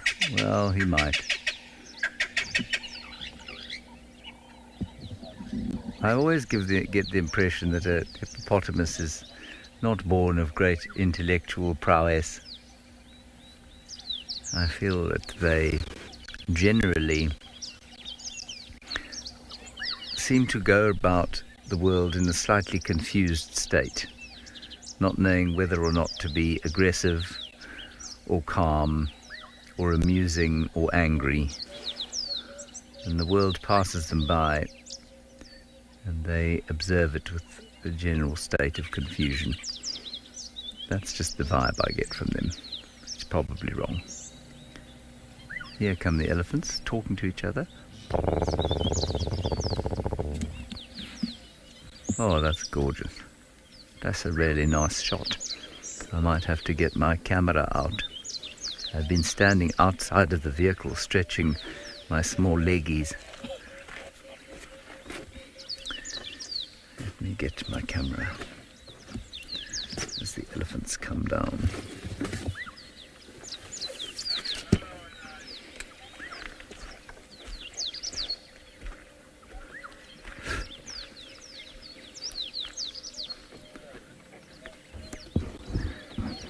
I agree, Simba. You say elephants walk like they know they're big. It's exactly what they look like. I mean, they probably are quite aware that they are big.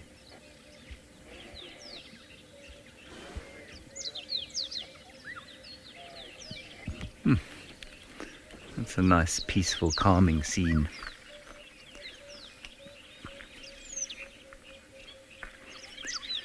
Sun on our backs.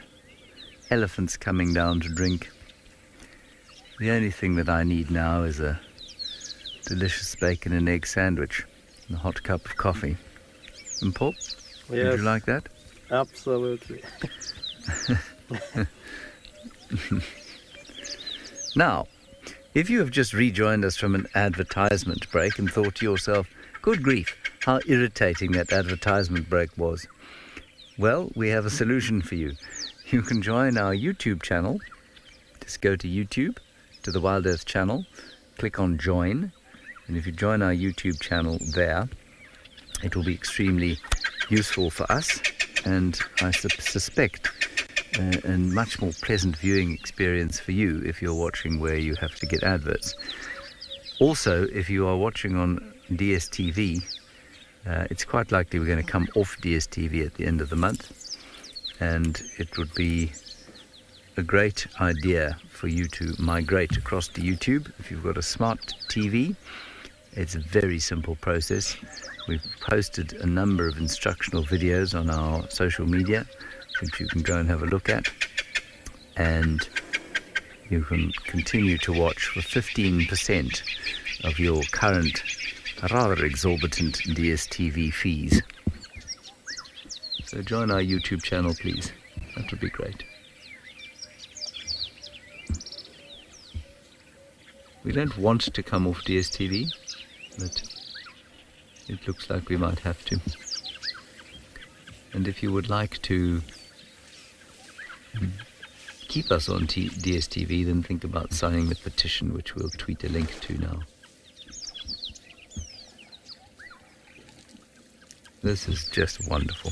I mean, what a gorgeous scene, smell, sounds, vibe, or what Steve would call energy.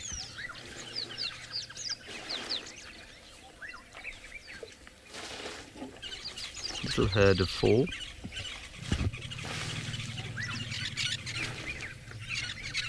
It's not the same herd we saw a little bit earlier. They've come from a totally different direction. Lovely reflections in the still water.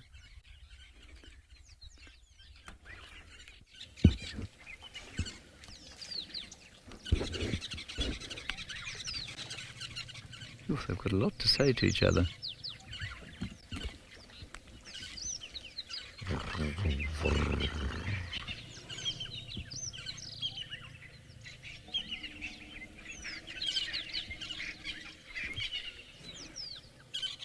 Talking and talking and talking.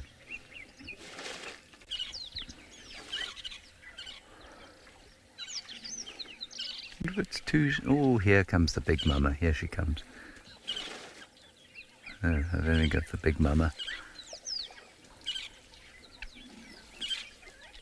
Or is it? Might be actually. I wonder if that's the matriarch. The other two are quite young, the two semi-adults, and what I assume is their offspring. Yeah, I think that's the matriarch there. She's a bit bigger. And there are a few more coming. Oh, look at this. There's big action. Big action kicking off here in Paul. I'm not sure you'll be able to keep up.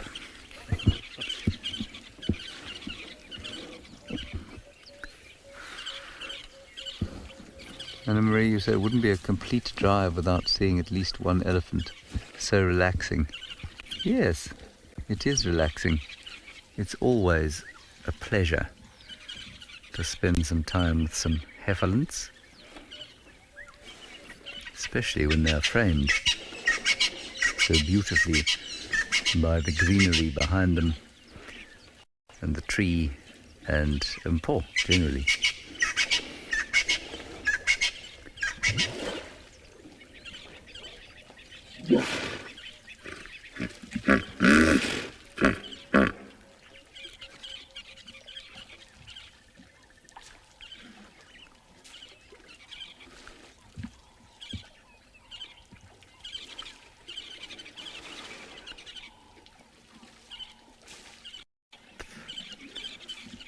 All right, we're going to go and see what's happening at Amakhala. I don't think we're going to move from here at all. We're very much enjoying our elephants.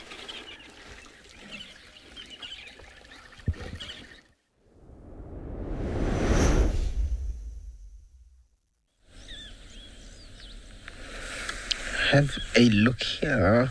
We've got some waterbuck of all different shapes and sizes. I've always found waterbuck very entertaining antelope. because they are very, very, very, very curious. As you can see, they're all watching us. Just watch that one stomp her hoof, looking at us. There's lots of little youngsters in this herd, which is very, very good. It's always nice to see youngsters. It does symbolize that the herd is very healthy and that they are breeding perfectly fine. It's a rather large group of waterbuck. Now, waterbuck are part of the Troglophenia family, which is also known as the spiraled horned antelope family. So that means we'll be seeing them now on an open plain, but generally speaking, thicket areas is where they tend to hang out. You know, they say waterbuck are antelope that you don't really see more than 200 meters away from water. Now, we are about 180 meters away from the Bushman's River bed, because it's not really a river anymore. It's the river valley, I suppose. Well, there isn't water there anymore, but in the times when there was water there, they obviously would have resided alongside the banks. That's where they would have stayed.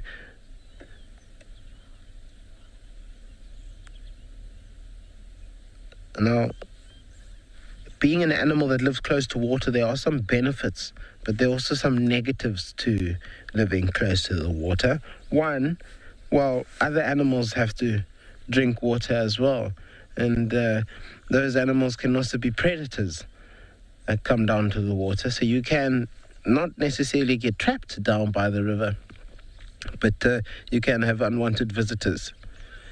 Now, one of the benefits of living close to the water is the fact that the foliage, the grass, the trees, the bushes, the shrubs, they will all be lovely and green and lush because obviously of the water supply that they have access to.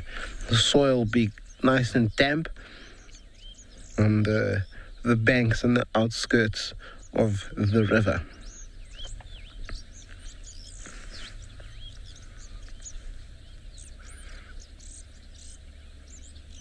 Something that people don't often know. Waterbuck are not necessarily the nicest smelling antelope. They have rather stinky fur. Whew, my word, can be smelt from very, very far away. And that's due to the gland that they have in their skin that they secrete to prevent themselves from getting wrinkly skin.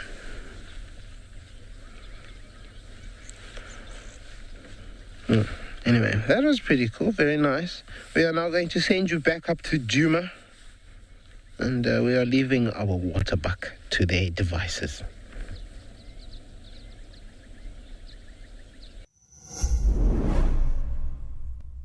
On the 30th of April, Wild Earth will be coming off the DSTV platform. We want you to come with us into a more sustainable future. How, you might ask? Well, YouTube is a brilliant way for you to enjoy the live drives. Come to our channel and you can enjoy the live drives for free. Alternatively, join our membership program and you'll get an assortment of other wonderful perks. We'll see you on YouTube.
Okay, we're going to carry on here. Maybe check what's happening on our northern boundary. I'll send you back over to Eric and Morgan in Amakala.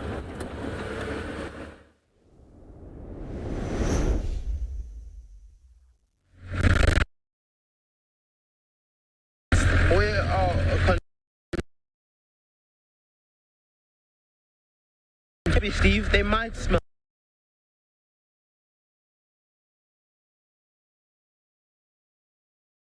The men smell very nice. Each other and not humans to them. Maybe. But now we are going to explore the basin a little bit more and see what else we can find down here. Assuming this is where most of our plains game have run off to, from the dune thicket or from the flats just before the dune thicket.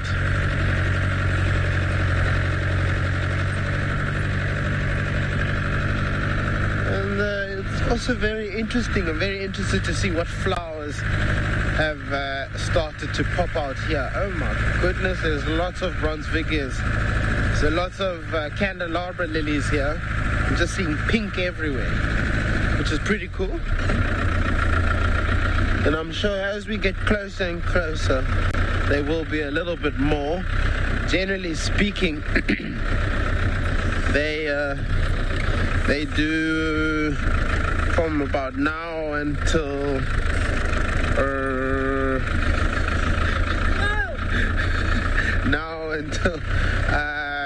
probably about May, June.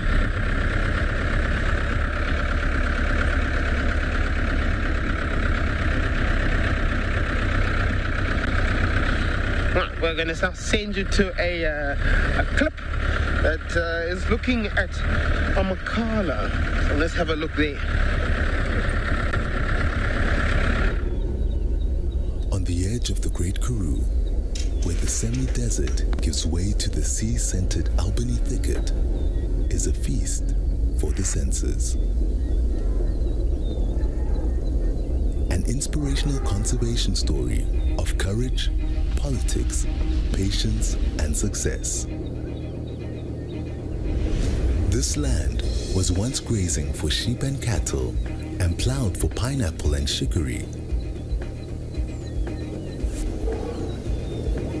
Now it is a burgeoning biodiversity hotspot where indigenous species once again roam the hills and thrive in the soil.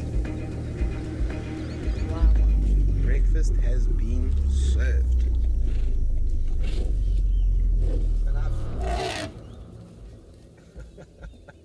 Stamping authority. I tell you what, we've caught up with the three amigos and it's about to go down. Look at them moving in slow motion. They are totally focused.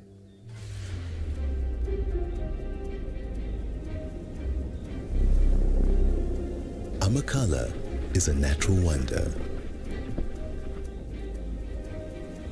Where once they were bleating herds, the wild predators have returned. Where cattle tore up the grasses, indigenous ungulates now thrive.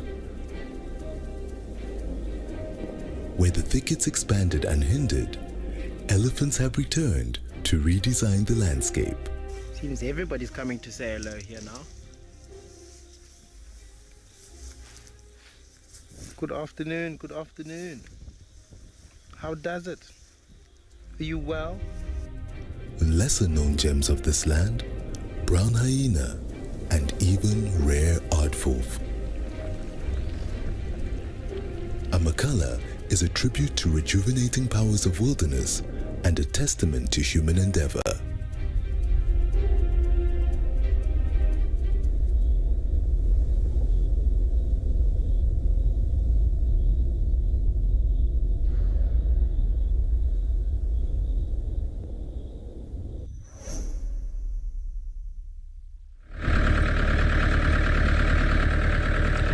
We're still on our bumble in our quest to find more animals, more flowers, more birds.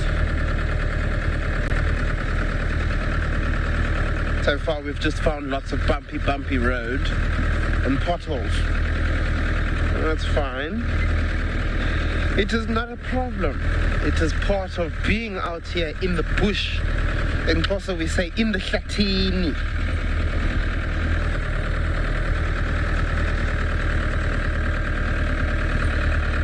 Kellyanne,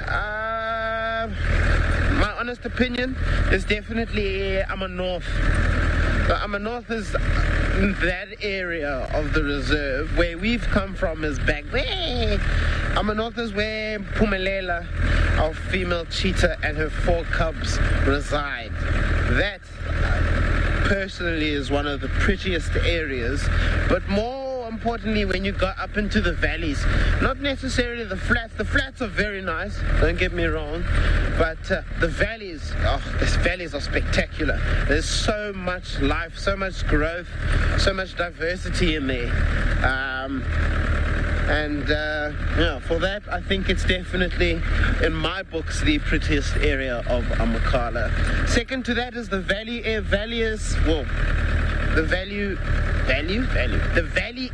I don't know what's going on. The valley area behind us in the main reserve, I think that's also a close second. But the June thicket I think is also a very, very nice area, very pretty. Lots of birding can be done there.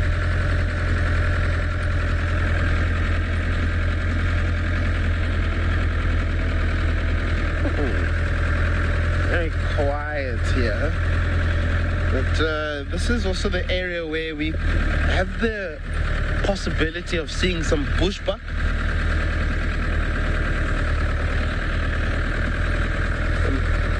Especially in this corridor, the thicket, the passage, the plot tunnel is what we call this, because it is basically a tunnel. We've got thick Karoo, Namnam, common guari. We've got speckboom or pork bush here, and small leaf boerbean, and it just goes straight up. This is not an area where you want to get trapped with the elephants. This is a nightmare to be in when the elephants are here, because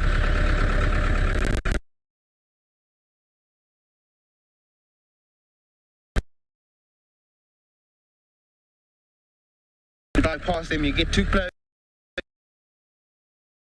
So this is an area very, very, and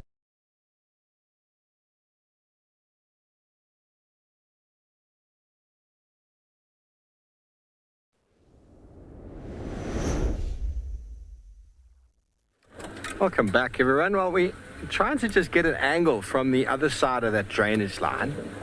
See if I can find the Tambuti that's got the kill. I think I'm coming to the little confluence that we were at.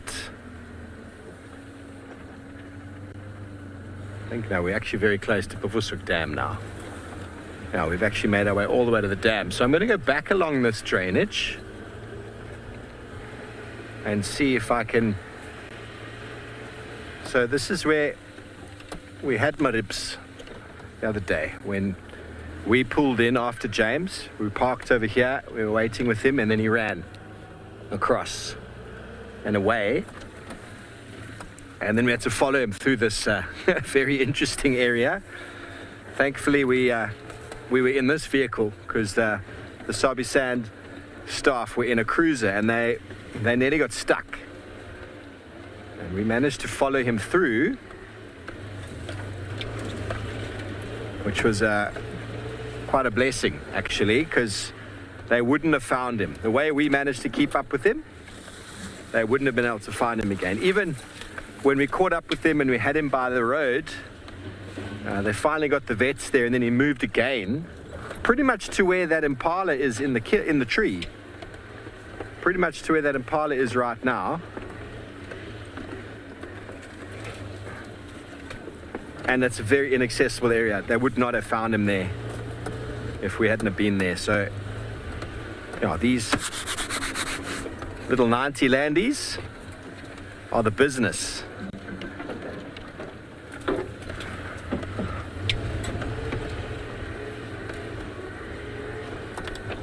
Yeah, we went through here. Crazy, crazy. We went through there. We followed up there. So the tree is going to be just up here somewhere. Going to drive up here a little bit. James was investigating this area yesterday. So I think we might find out. Yeah, I think that's the Tambuti there. Yeah, that looks like it might be the right one. Okay, let's just get a nice angle. Oh, sorry, Panda. Yeah, this termite mound looks familiar. Yeah, I can see the impala in the tree. Try and get a position where we can view it. Just got to drop our aerial for one moment. So we get through here. Okay, so we try to investigate on that side. It was impossible to do so. But here is the termite mound on the opposite bank. And the Tambuti tree. Okay, well, James, we've got some southern ground hornbills. We're going to try to get into position here, see if we can find our boy.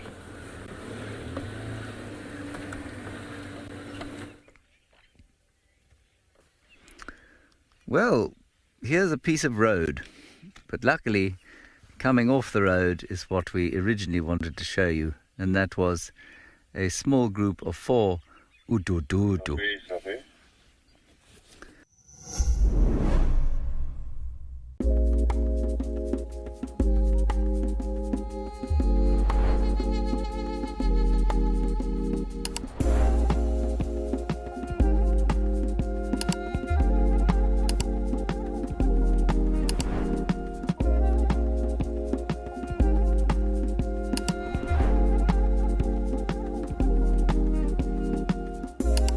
This is On Safari.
And I do think that many of them walk and operate, or many of the dinosaurs in Jurassic Park were designed to walk and move like birds. And that's why the familiarity is there. There we go. Oh, there's one quite close here. I'll give you my random fact for the day. My random fact of the day is that at the Battle of Isandlwana,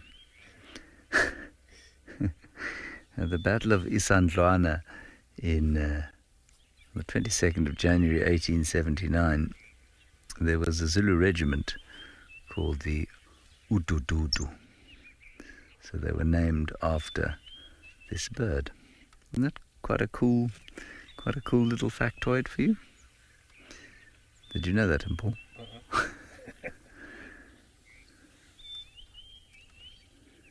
The Umbonambi, the Umcicho, the Nkobamakosi, and the Udududu.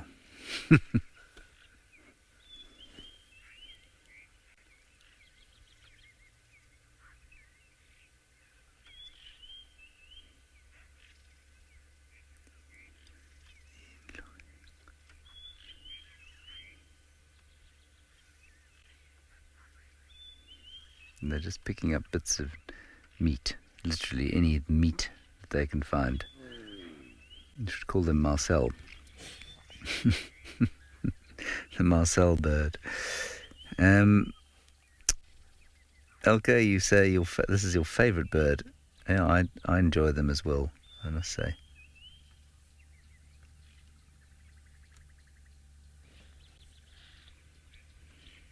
They're not the most gorgeous things from some angles, but there are some beautiful photographs of them, especially head-on.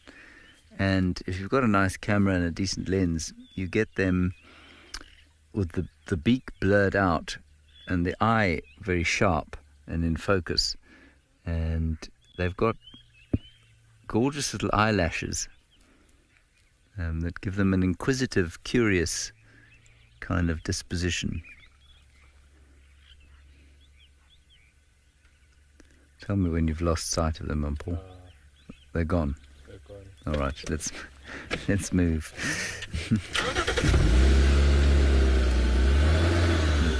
I keep asking Paul whether we can see them, whether he can see them or not, because my monitor is not working.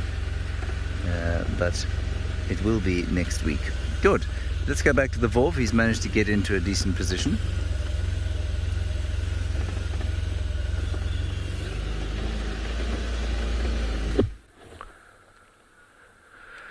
Well, everyone, we don't have much to report over here, but if you don't like dead animals, you don't like the sound of blood, it's a good opportunity to look away. It's not the greatest of views, but just above the termite mound in the Tambuti tree, we've basically got just a 0.5 out of...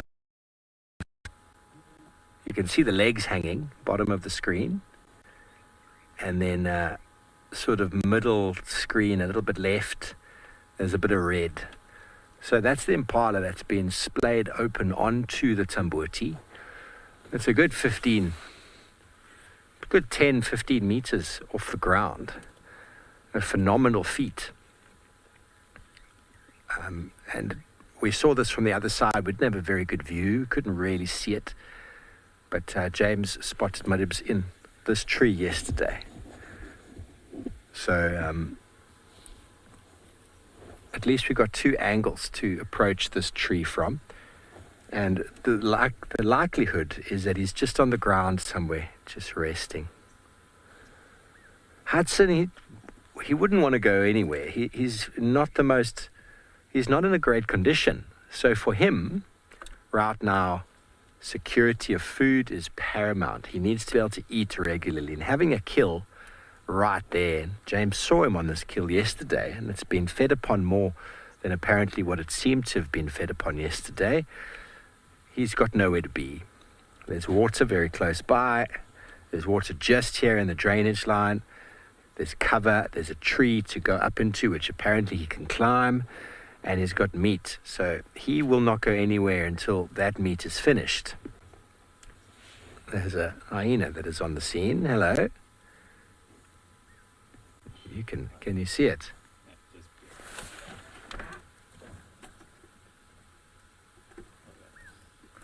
Yeah, there's a window of a hyena.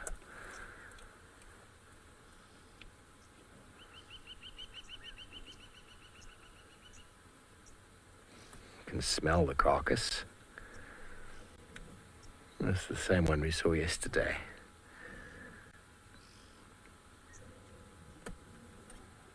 See, when there's available food, hyenas are very quiet. They don't call their friends. If they feel like they're going to get some scraps from a leopard or steal from a leopard, they don't say anything to anybody. But if they need support in clan warfare, or maybe they want to call in the troops to try and oust some lions off of a kill, which is what I've seen in the Mara, I've never seen it here, then they'll rally the troops and then the troops will come.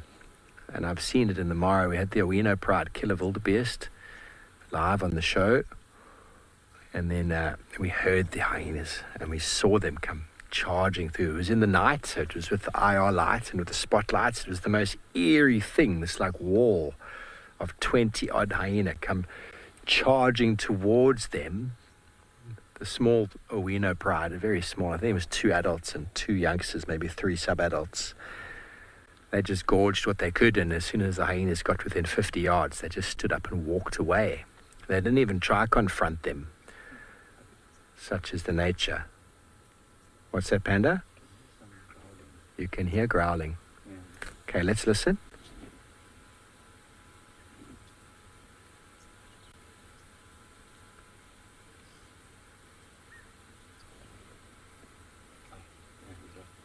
He's up. There he is, everyone. There he is. So he can climb. He can climb, and the hyenas forced him up the tree.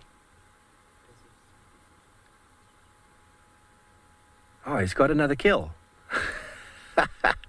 He's got a warthog. Or is that the Dacre? Everyone, he's going to join one kill with another. Look at this. James is going to be very happy. Okay, so that's another kill. That I don't know if it was a Dacre or if it was a warthog, but it was a smallish grey-looking animal, and he's now perching it on the same branch as impala. I've seen leopards do this before. They find the optimum tree, and they will kill repeatedly if they can.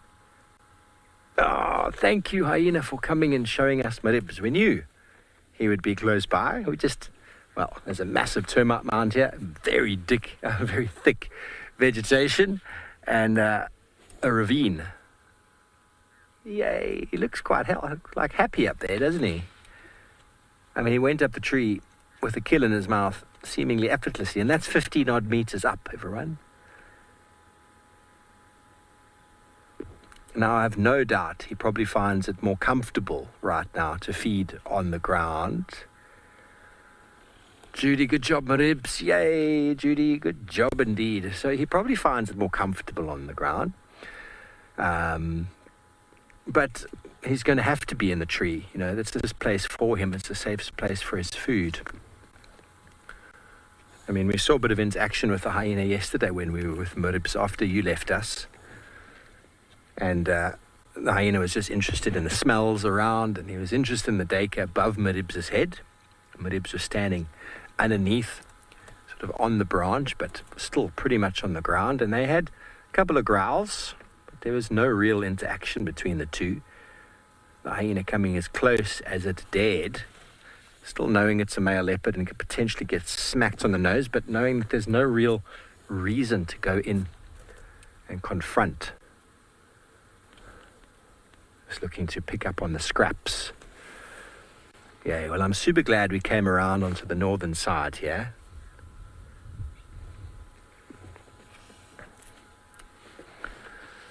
So everybody, there is our boy. Up in the tree, plenty to eat. No need to go anywhere. I wonder if he went and actually grabbed that Dacre and brought it here, but I don't know. I didn't really get a proper look at the hooves. Maybe if any of you back home could go back and do a little screenshot or something, let us know what you saw in his mouth there. It looked quite furry, it looked quite grey, and the hooves looked relatively small. Could have either been a warthog or a Dacre. Okay, so Jordan reckons it was a Dacre.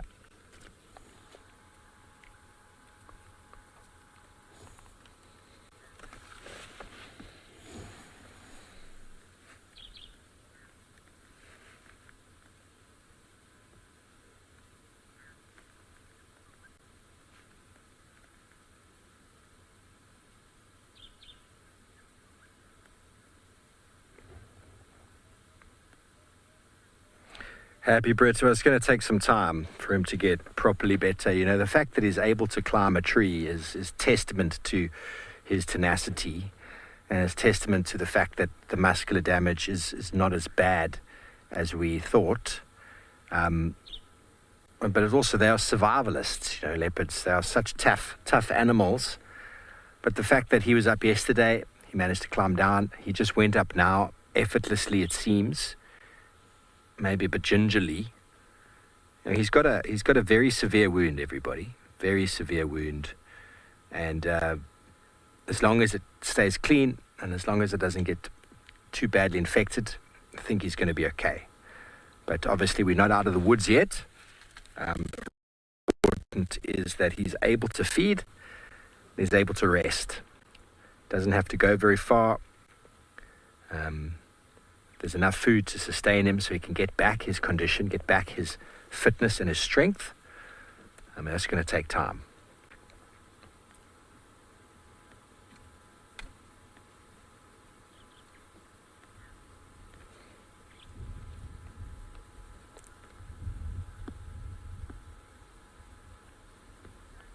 Jive Bunny, your heart. Just don't forget to breathe.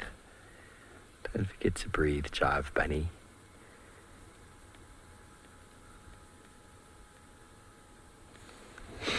Yay, Panda.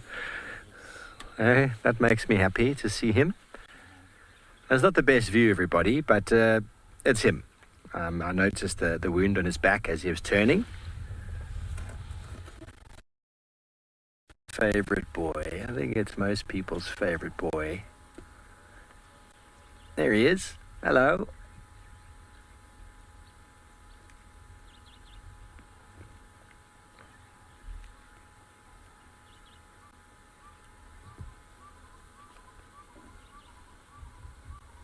Even the black-collared barbet is singing its praise out there in the distance, going, my ribs, my ribs, my ribs, my ribs.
decides he's going to tear down that bush in front of him.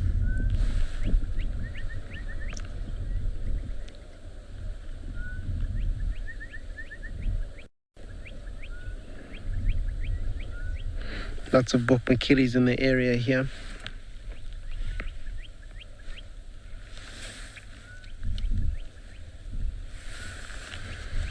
This is pretty cool.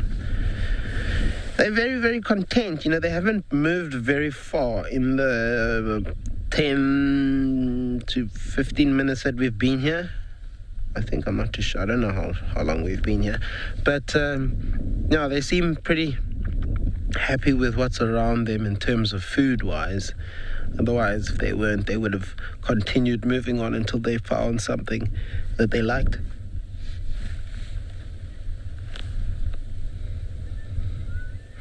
We've seen some of them using their tusks to dig up specific bulbs and roots. I find it absolutely hilarious, because then they bow down and then their bums are up in the air.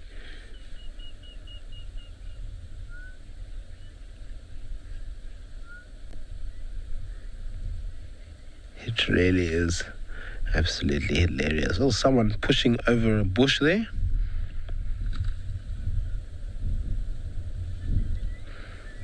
And I'm glad to hear that. I love the Amakala elephants as well. They're my favorite. They have such character, such personality.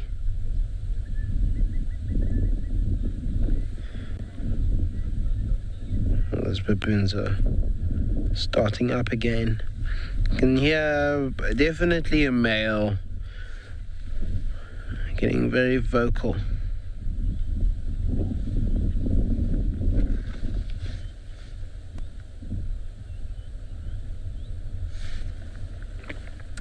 Young bull pushing his way through there. Oh, what are you about to do? Don't do that. Just leaning on the back of that female. But generally when they lean like that or rest like that, they generally want to start mating. That is only a teenager, so he shouldn't be mating with her. Definitely not.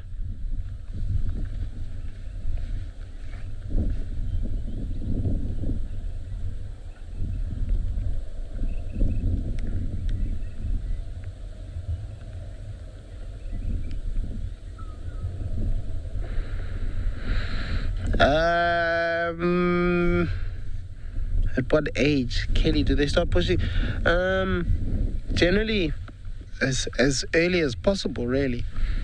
I mean, looking at the youngsters, there's two little babies that we've got in the herd here. Those little babies push each other around on it daily. And that started like almost, let's say 2 months after they were born. 2 to 3 months after they were born.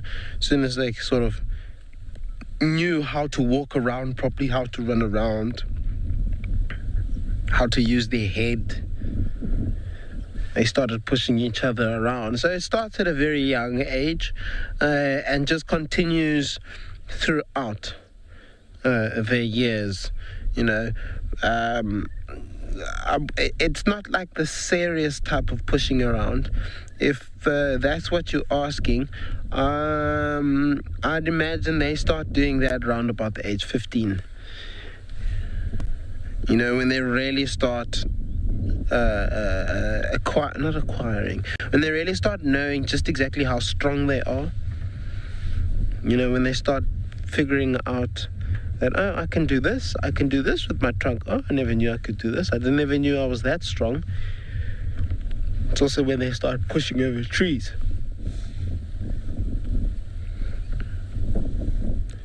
But the playing around and the shoving and the budging, that starts from a very, very young age.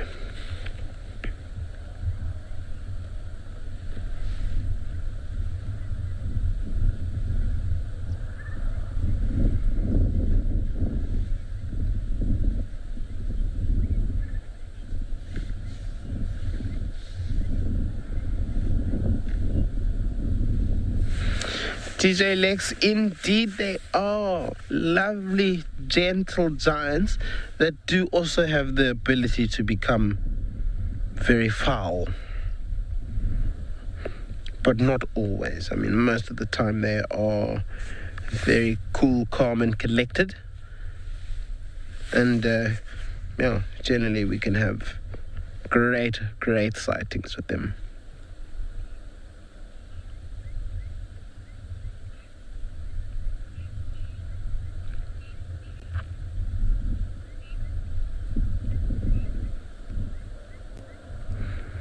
Hasn't been any noises or any vocalization that I've heard come from them.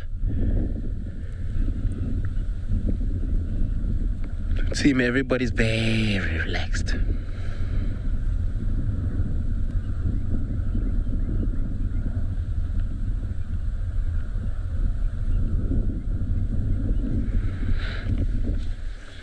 We're going to send you now back up to Juma to check in with James and see what his progress is.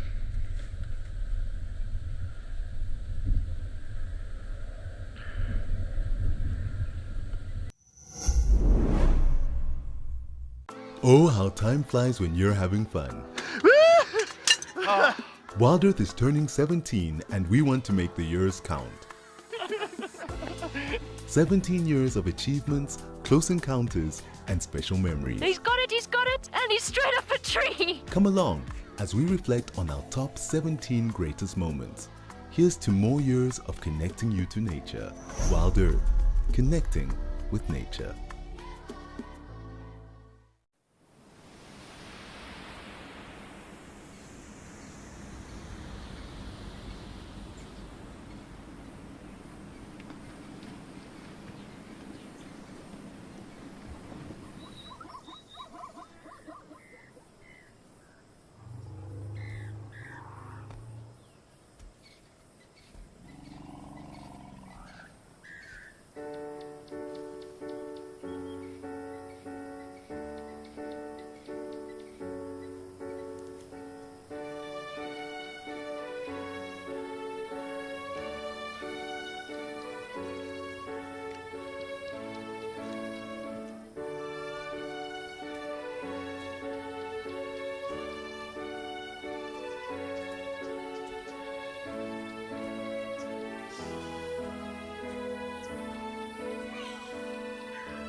Omnivorous, but will eat meat if the opportunity presents.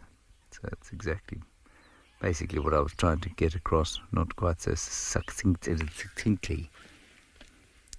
You still got one? They're off. There are two of them now off to the left. One of them is perched, looking out to the east, perhaps setting the table for breakfast, late Sunday breakfast.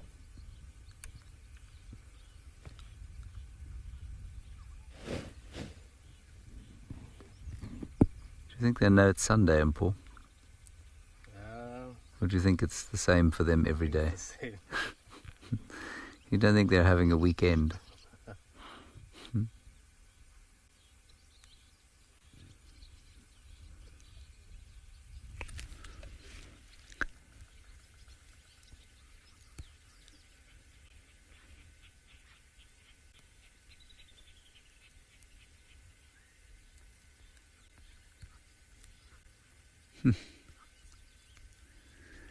All right, let us go back to Amakhala, where Eric is still with his beautiful elephants.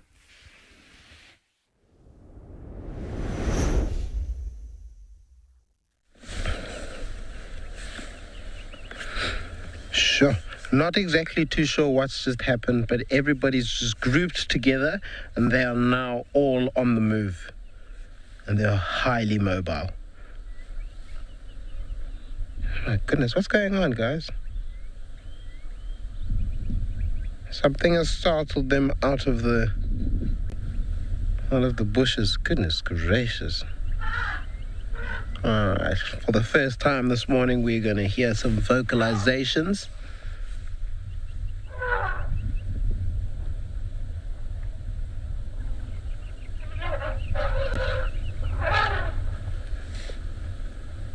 This doesn't seem like a water run. No, this is a... Alright, let's get out of here right now. And obviously some of the trumpeting is youngsters that are struggling to keep up. Shouting, slow down. My goodness.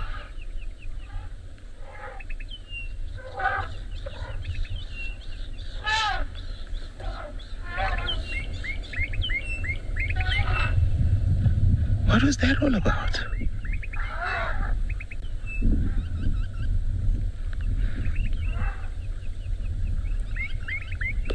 I'm not exactly too sure what it was, because we were watching the family and they were fairly split up. There was a family actually lower down to the ones that we were, well, the ones that we had on screen, and now they've just sort of taken off. You can hear branches are being broken, so they're running through thicket. Goodness. The echo in the mountain is unbelievable.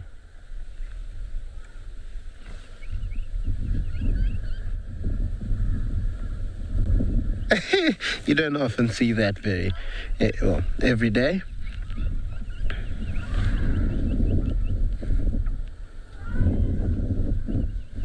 I mean, they're all heading in the direction of where there is water, but I don't think they're running because of that. It's normally when they're on a downhill and they can smell the water that they'll start a little bit of a sprint like that, but they'll never sprint uphill and then walk downhill like that. I'm rather interested. We know it's not the lions, because the lions are somewhere else. Well, the lions are in the valleys, which is not necessarily ideal for us because we can't get signal in the valleys. We're still yet to see them. Let us send you now back over to James.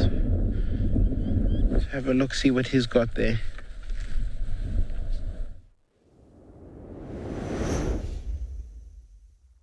Look at some hornbills. Now, that yellow-billed hornbill is a relatively attractive bird, but I must say, on the scale of attractiveness that is attained by the hornbills, I think the Asian species top ours, I'm afraid. I hate to say it, but there are some very gorgeous Asian species of hornbill, more colourful than ours. It might be that I'm just too used to seeing the yellow-billed hornbill.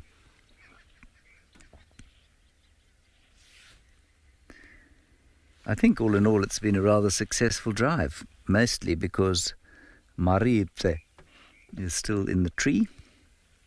He's managed to get himself some more to eat, and hopefully he can spend a good week recuperating and feeding there.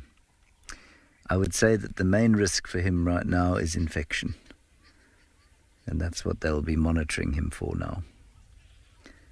And I'm told that they may well, in the next couple of days, dart him again and give him another dose of antibiotics, just to make sure that any infection is kept at bay. But we will keep you posted. And Paul, I believe that this is another world-beating, award-winning shot. Shall we continue? Yeah. We have an appointment with Lotus. Lotus the chef.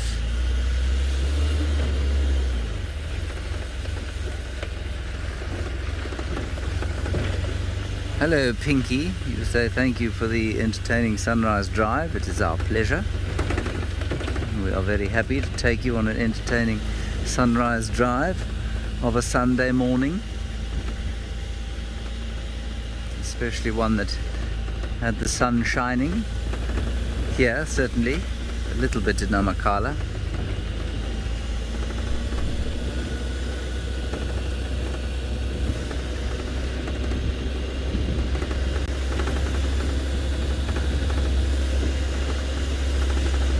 And this afternoon we will do it all again.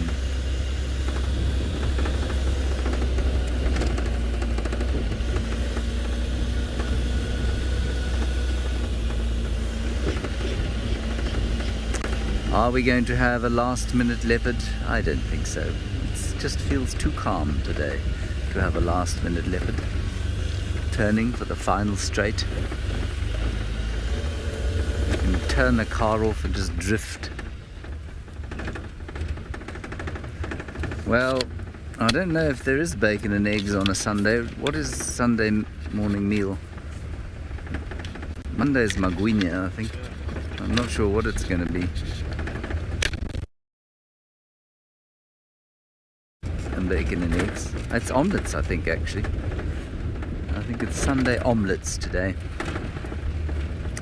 It will be accompanied by very strong coffee.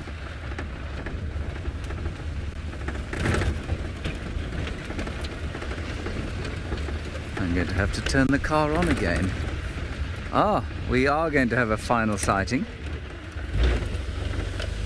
Here it is.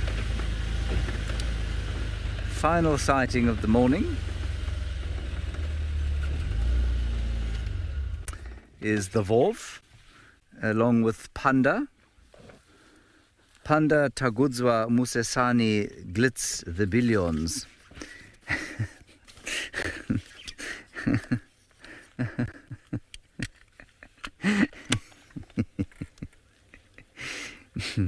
I think that's an excellent last sighting. Fantastic to see them both there in all their glory. The glitz. Panda the glitz. All right, everyone. Thank you for your questions and comments. Thank you for joining us. Thank you for taking an interest in what we do. Sign the petition, please. We'll tweet the link and be part of this afternoon's large safari at 3:30. Until then, bye-bye.